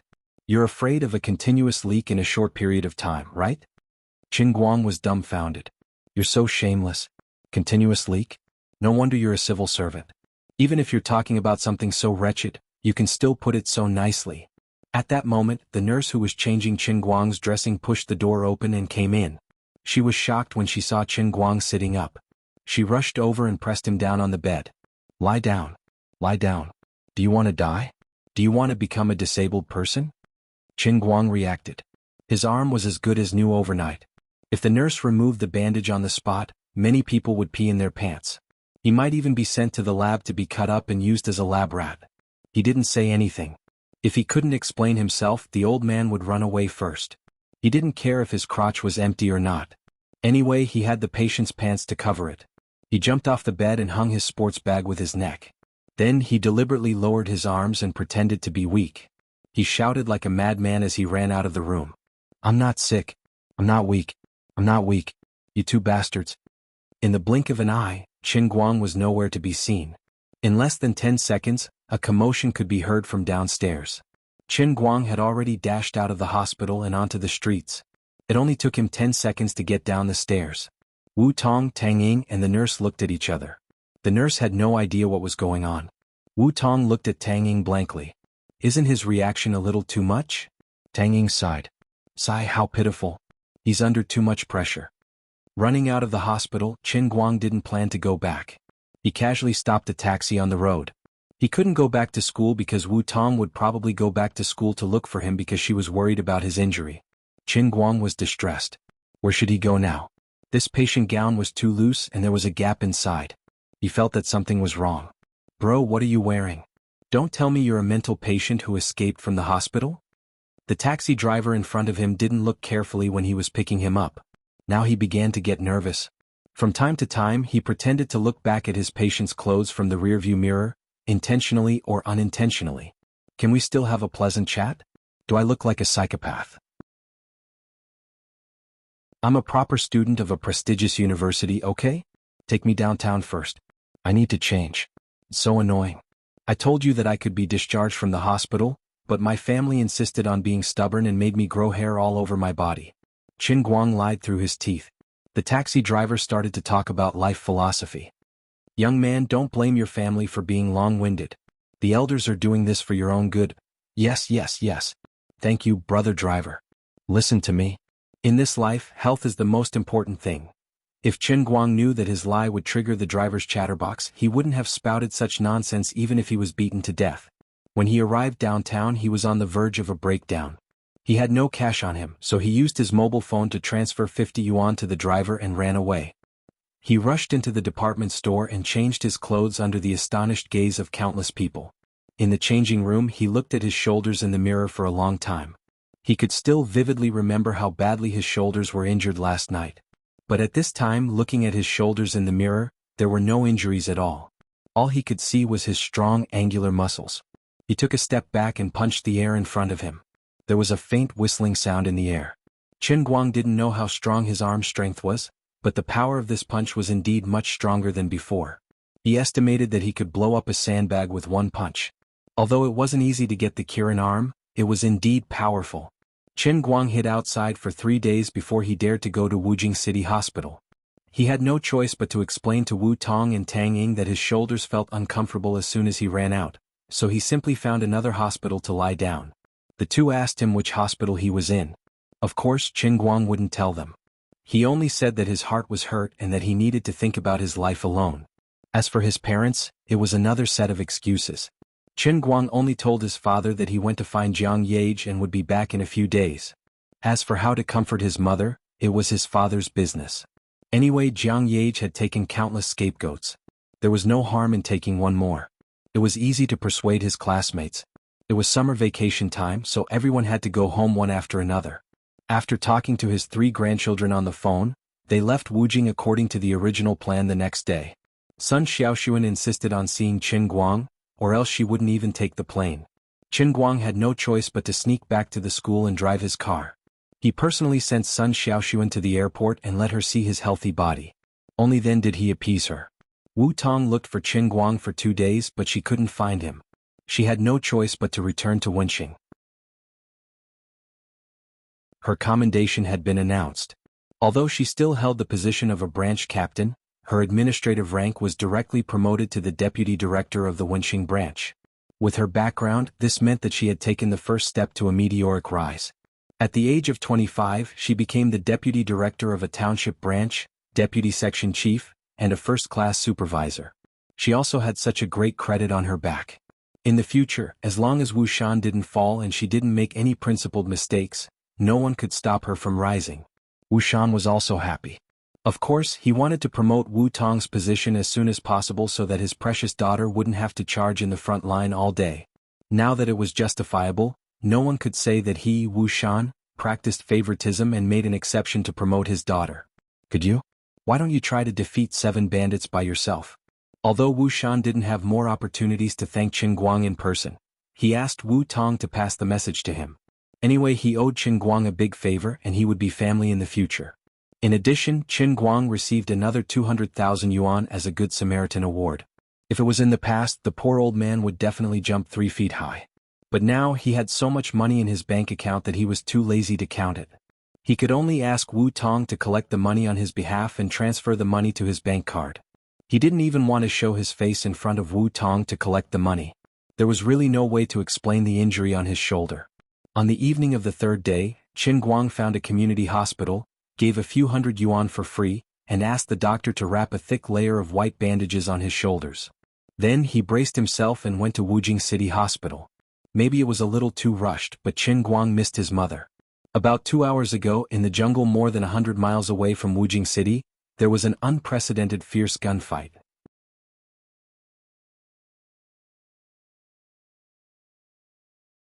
Chapter 324.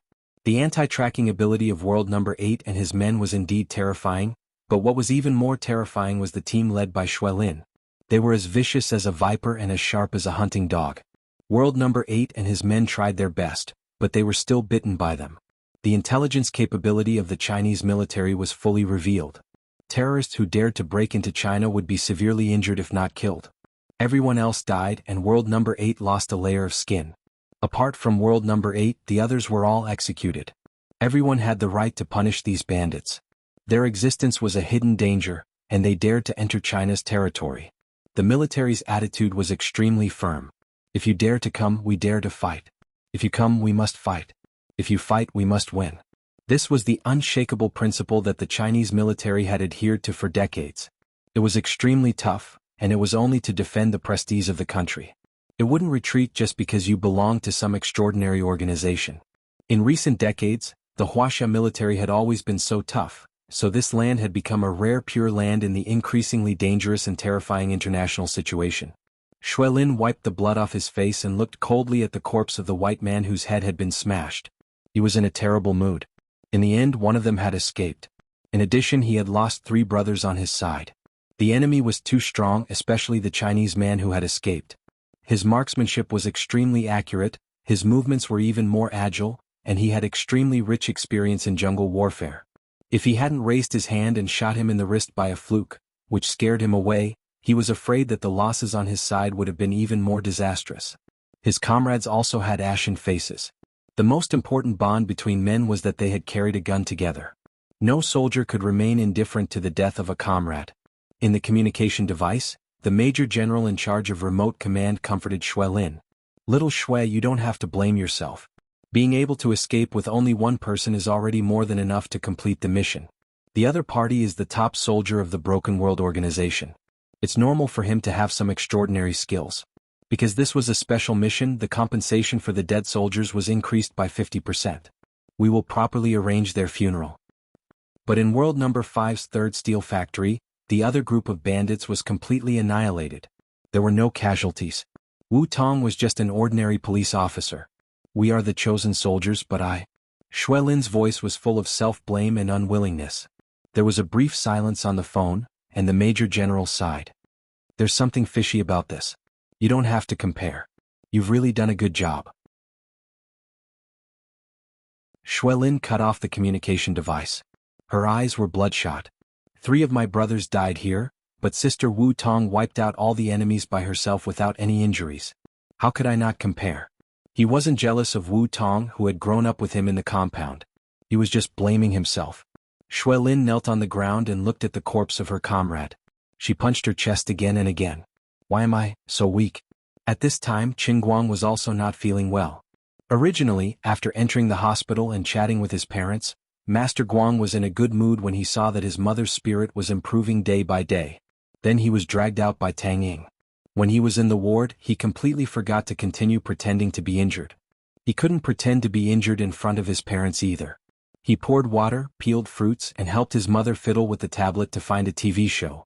Tang Ying saw everything from the beginning to the end. Her beautiful eyes kept sweeping up and down his shoulder, looking like she wanted to say something but was hesitant. Tang Ying knew that Qingguang had a gunshot wound on his shoulder. Seeing him pretending to be fine in order not to worry his parents, she felt an indescribable pain in her heart. But she couldn't expose him at this time, so she felt terrible. Every time Qingguang moved, Tang Ying's eyelids would twitch violently, as if she was the one in pain. "This is a gunshot wound. You won't be able to stop taking the medicine for half a month, and it will take at least 2 to 3 months to recover. You're destroying your own hand. You're going to become a disabled person." Finally, Tang Ying couldn't hold it in anymore. She came forward with a stiff face and said that she wanted to borrow Qingguang's help. Then she grabbed his clothes and dragged him out. Qingguang knew that he was going to be interrogated, so he had no choice but to follow her out with a bitter face. "Do you want to die? Don't you feel any pain?" Tang Ying raised her hand and wanted to pinch Qingguang's shoulder, but she didn't dare to touch him. She didn't have as many thoughts about Qingguang as Wu Tong did. It was just that she had received a great favor from him, and she knew what he had done to earn money to save her mother. Moreover, she was touched by his crying appearance on the day of the successful surgery, so she treated him as a true friend. Now that she saw him shamelessly treating his injury, she couldn't help but worry for him. It's actually not that serious. Qin Guang thought for a moment and decided to throw the blame to the mysterious expert. I don't care if you believe it or not, I'll say it anyway. Actually, I met a very mysterious guy in the past few days. He gave me a black ointment, and I don't feel any pain at all after a few days. How is that possible? Nonsense. As a senior medical worker, Tang Ying didn't believe it from the bottom of her heart. Qin Guang stared at her and said, "It's true." As he said that, he simply posed like a bodybuilder. Tang Ying pulled Qin Guang and dragged him to her dorm room. She forced him to take off his jacket and removed his bandages, insisting on seeing what was going on. When Tang Ying saw his perfect deltoid muscles, she covered her mouth and looked up and down for a long time. She really couldn't find any trace of injury, not even a scar. Oh my God. This is a miracle in the history of medicine. This is a miracle. Where do you think that person is? Which hospital is it? Take me there. This is a Nobel Prize in medicine. Tang Ying wasn't making a fuss out of nothing. On the contrary, as a doctor from Moreland's Medical College, she had seen a lot of things, but she had never met anyone who could completely recover from a gunshot wound in just 3 days without any signs of injury. Qin Guang also put on a shocked expression and asked, "Imogen? There was a big scar this morning and it's gone now? Which hospital is it? Tell me." Scratching his head, Qin Guang replied, "Actually, I'm lying to you guys. I wasn't in the hospital for the past few days, and I found a hotel to stay after meeting that person. That person would only change my bandages once a day. This morning he changed my bandages and left. He didn't leave me any contact information. I asked him but he wouldn't give it to me. Before he left he only said something like, 'There is no Bodhi tree, how can there be dust?' This kind of strange and meaningless words." Huh. Tang Ying subconsciously felt that he was talking nonsense, but his unscathed shoulder was clearly in front of her. She had no choice but to believe him. Seeing her distracted look, Qin Guang put on his clothes and patted her shoulder to comfort her. "Don't be too upset. The world is big and there are all kinds of strange things. There is no end to learning." Tang Ying nodded blankly. "Indeed. If there's nothing else, I'll go back to the ward." Seeing that she had been bluffed, Qin Guang decisively prepared to slip away. Okay. Let me think first. What kind of medicine could have such an effect and what's the theory behind it? Take your time to think about it. I'll make a move first. Qin Guang chuckled as he opened Tang Ying's room door and walked out. As soon as he stepped out, a young man in casual clothes with a pale face appeared in front of Qin Guang. When he heard the door open, he stopped daydreaming and stared straight at Qin Guang. "Qin Guang, you killed Sergio's group, right?"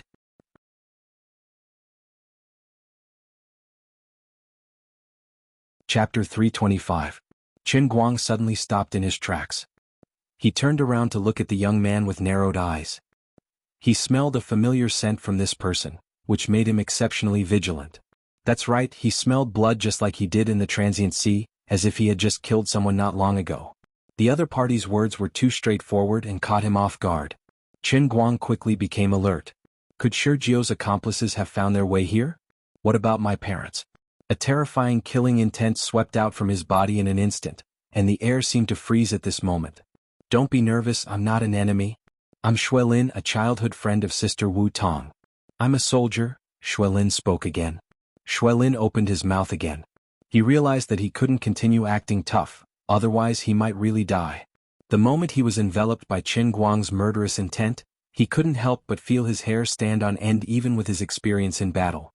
Qin Guang's murderous intent retracted instantly. "Soldier? Why are you looking for me? How those people died has nothing to do with me. I'm just a good citizen who happened to be in the right place. You can just lie to others about this. There's no need to resort to insinuations. I've been following Sister Wu Tong since I was 3. How can I not know how capable she is? I don't expect you to admit it because it's not important. It's fine as long as I know you killed Sergio's men. I smell a familiar scent from you. You're the same kind of person as me. Your hands are also stained with blood." Qin Guang spread his hands. "What you think is none of my business. Goodbye." Qin Guang had already made up his mind that he wouldn't admit it even if he was beaten to death. For the military to come knocking on his door so quickly, he couldn't rule out the possibility that they've taken a fancy to his ability. What kind of joke is this? I'm a millionaire, all right? Do I have to go and live my life like you guys? Although I'm somewhat patriotic, I'm not that enlightened. I'm busy dealing with the heavenly Holy Grail and don't have the time to protect the country. I don't have the time to protect the country with you guys. At most, I'll just wait until I become the owner of the heavenly Holy Grail. A random decree can guarantee China's safety for 10,000 years. Stop. Seeing that he was about to leave, Xuelin became anxious. She suddenly said from behind, other than Ninth Brother's group, the bandits were split into two groups. There was another group led by another warrior of the Shattered World, Eighth Brother. I led my special forces in pursuit. The other bandits were killed by me and my comrades, but Eighth Brother managed to escape. Qin Guang stopped in his tracks. So you're here to remind me? Will they take revenge on me? Xuelin shook her head. No. They probably won't find you, but they might find Sister Wu Tong. That might not be the case. Uncle Wu kept the news under wraps. He only held a very small commendation ceremony in private. At that time, the police issued a gag order. There's no such thing as an impenetrable wall, right? Qin Guang asked. Xuelin nodded. Indeed. What do you mean? Don't you want to completely eradicate that world breaker you mentioned? Wu Tong will be in danger at any time. Xuelin shook her head again. No, Sister Wu Tong's status is extraordinary. Our Chinese soldiers aren't pushovers. Although the Shattered World is well known internationally, they might not dare to openly declare war on us. As long as they don't leave the country, there shouldn't be too much of a problem. Alright, you came to me today just to remind me of this? Then let me thank you, Qin Guang said. Not only that, 3 of my comrades died and 8th brother escaped. I don't understand how you managed to wipe out 9th brother and the others without a scratch. I can't accept it. Qin Guang rolled his eyes. If you can't accept it, find a piece of tofu and kill yourself. You're crazy. Before he finished speaking, Xuelin suddenly attacked. She took a step forward and punched at Qin Guang's abdomen with a gust of wind. You're not done yet? You want to fight just because you don't like it? Qin Guang's pupils shrank. He raised his hand like lightning, and his right hand formed into a claw. He caught Xuelin's fist at a speed that was difficult for the naked eye to follow. Then he pushed it forward forcefully, and a terrifying force erupted from his shoulder. When he exerted too much force, his right hand even had the power of overclocking vibration. Xuelin took 3 steps back. Eventually, she couldn't stabilize herself and fell to the ground on her butt. Just like that, Xuelin felt the bones in her right hand go completely soft. The terrifying vibration just now swept through her entire right hand like an electric shock, causing her joints to suffer serious injuries. Qin Guang quickly walked past her. Are you convinced now? You're too weak. Don't play martial arts with me. It's not popular here. I'm just a good citizen and a good student. If you really think you're good, I'll introduce you to someone who knows inner force. You can slowly fight with him. The 2 of them had only exchanged blows for a short while, but Qin Guang had already determined Xuelin's level. She was indeed much stronger than ordinary people, but that was only limited to the level of ordinary people. Perhaps she was stronger than him before he practiced the Qilin arm. Unfortunately, she had just provoked his Qilin arm. Once this brother's unique skill, overclock Qilin arm, was used, not to mention the strength, the vibration force could even send him flying. He was worried that he would encounter a martial arts fanatic, so he decisively decided to sell out second Uncle Wen. Inner force? You know inner force. Unexpectedly, Xuelin, who was sitting on the ground, fiercely pounced forward and grabbed his trouser leg. Hearing the word, inner force, her whole person was about to go crazy. Qin Guang forcefully pulled back. Rip, half of the trouser leg was gone. *CK. That's enough. I don't know inner force. This isn't called inner force. If I knew inner force, I could hit a bull in the air and send you flying. But I really know someone who knows inner force. Probably he's much stronger than me. Qin Guang said as he evaluated his and second Uncle Wen's combat power in his heart. Not to be boasting, he could probably live for about 5 seconds in the past. Now with the Qilin arm, he could probably live for about 10 seconds? Where is he? I want to be apprenticed. I want to learn. Xuelin shouted. Aren't you very unconvinced? What do you mean by apprenticing? Qin Guang stared. Xuelin gritted her teeth. I have heard the legend of inner force since many years ago. I want to learn it even in my dreams. But I can't find anyone who knows inner force at all. How can I dare to challenge someone who knows inner force? It's simply not on the same level. There's no one in the army who knows inner force? Qin Guang asked curiously. Xuelin shook her head. No, at least I have never seen it. Qin Guang was puzzled. Wen and second Uncle Wen, 2 living people, were always around him. How come there was no one in the army? This was unreasonable. Qin Guang asked again, That's impossible, right? Is it because your status is too low that you can't get in touch with these things? Shuelin pinched half of Chen Guang's trouser leg, stood up, and shook her head fiercely. My identity? Anyway, there is probably a deeper reason behind it. But I really want to learn. Save it, I still want to learn, but they won't teach me. Chen Guang shrugged. That time in the woods behind the dormitory, second Uncle Wen had rejected her without hesitation. However, Wen seemed to have mentioned that she probably had the intention of teaching him, right? No, she seemed to have said that if he wanted to learn, he had to marry her. Then the psychiatrist said that she had domestic violence tendencies. In addition, why do I have goosebumps when I think of the scene of entering the bridal chamber with that tomboy? Forget it, I don't care if I don't learn inner force, I haven't lived long enough. Chen Guang couldn't be bothered with Shuelin anymore and fled, leaving behind a young man with a lost expression on his face. Chen Guang didn't dare to return to the ward, but directly drove back to school. When he quietly opened the door, he saw his father stirring something, and there was a vaguely familiar smell coming from the ward.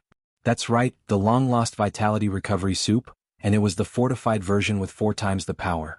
Mom's condition had stabilized, and Dad's scientific research spirit had finally been reignited. The old man wasn't feeling well, so he left first. This thing must not be drunk. You're tuning in to the Dreamy Chapters YouTube channel. We're so grateful for your support, and don't forget to subscribe to join us on this incredible journey through captivating stories. Your generosity through donations truly makes a world of difference, as it's the primary source of revenue that allows me to expand and enhance this channel for you. Thank you from the bottom of my heart for being a part of this adventure.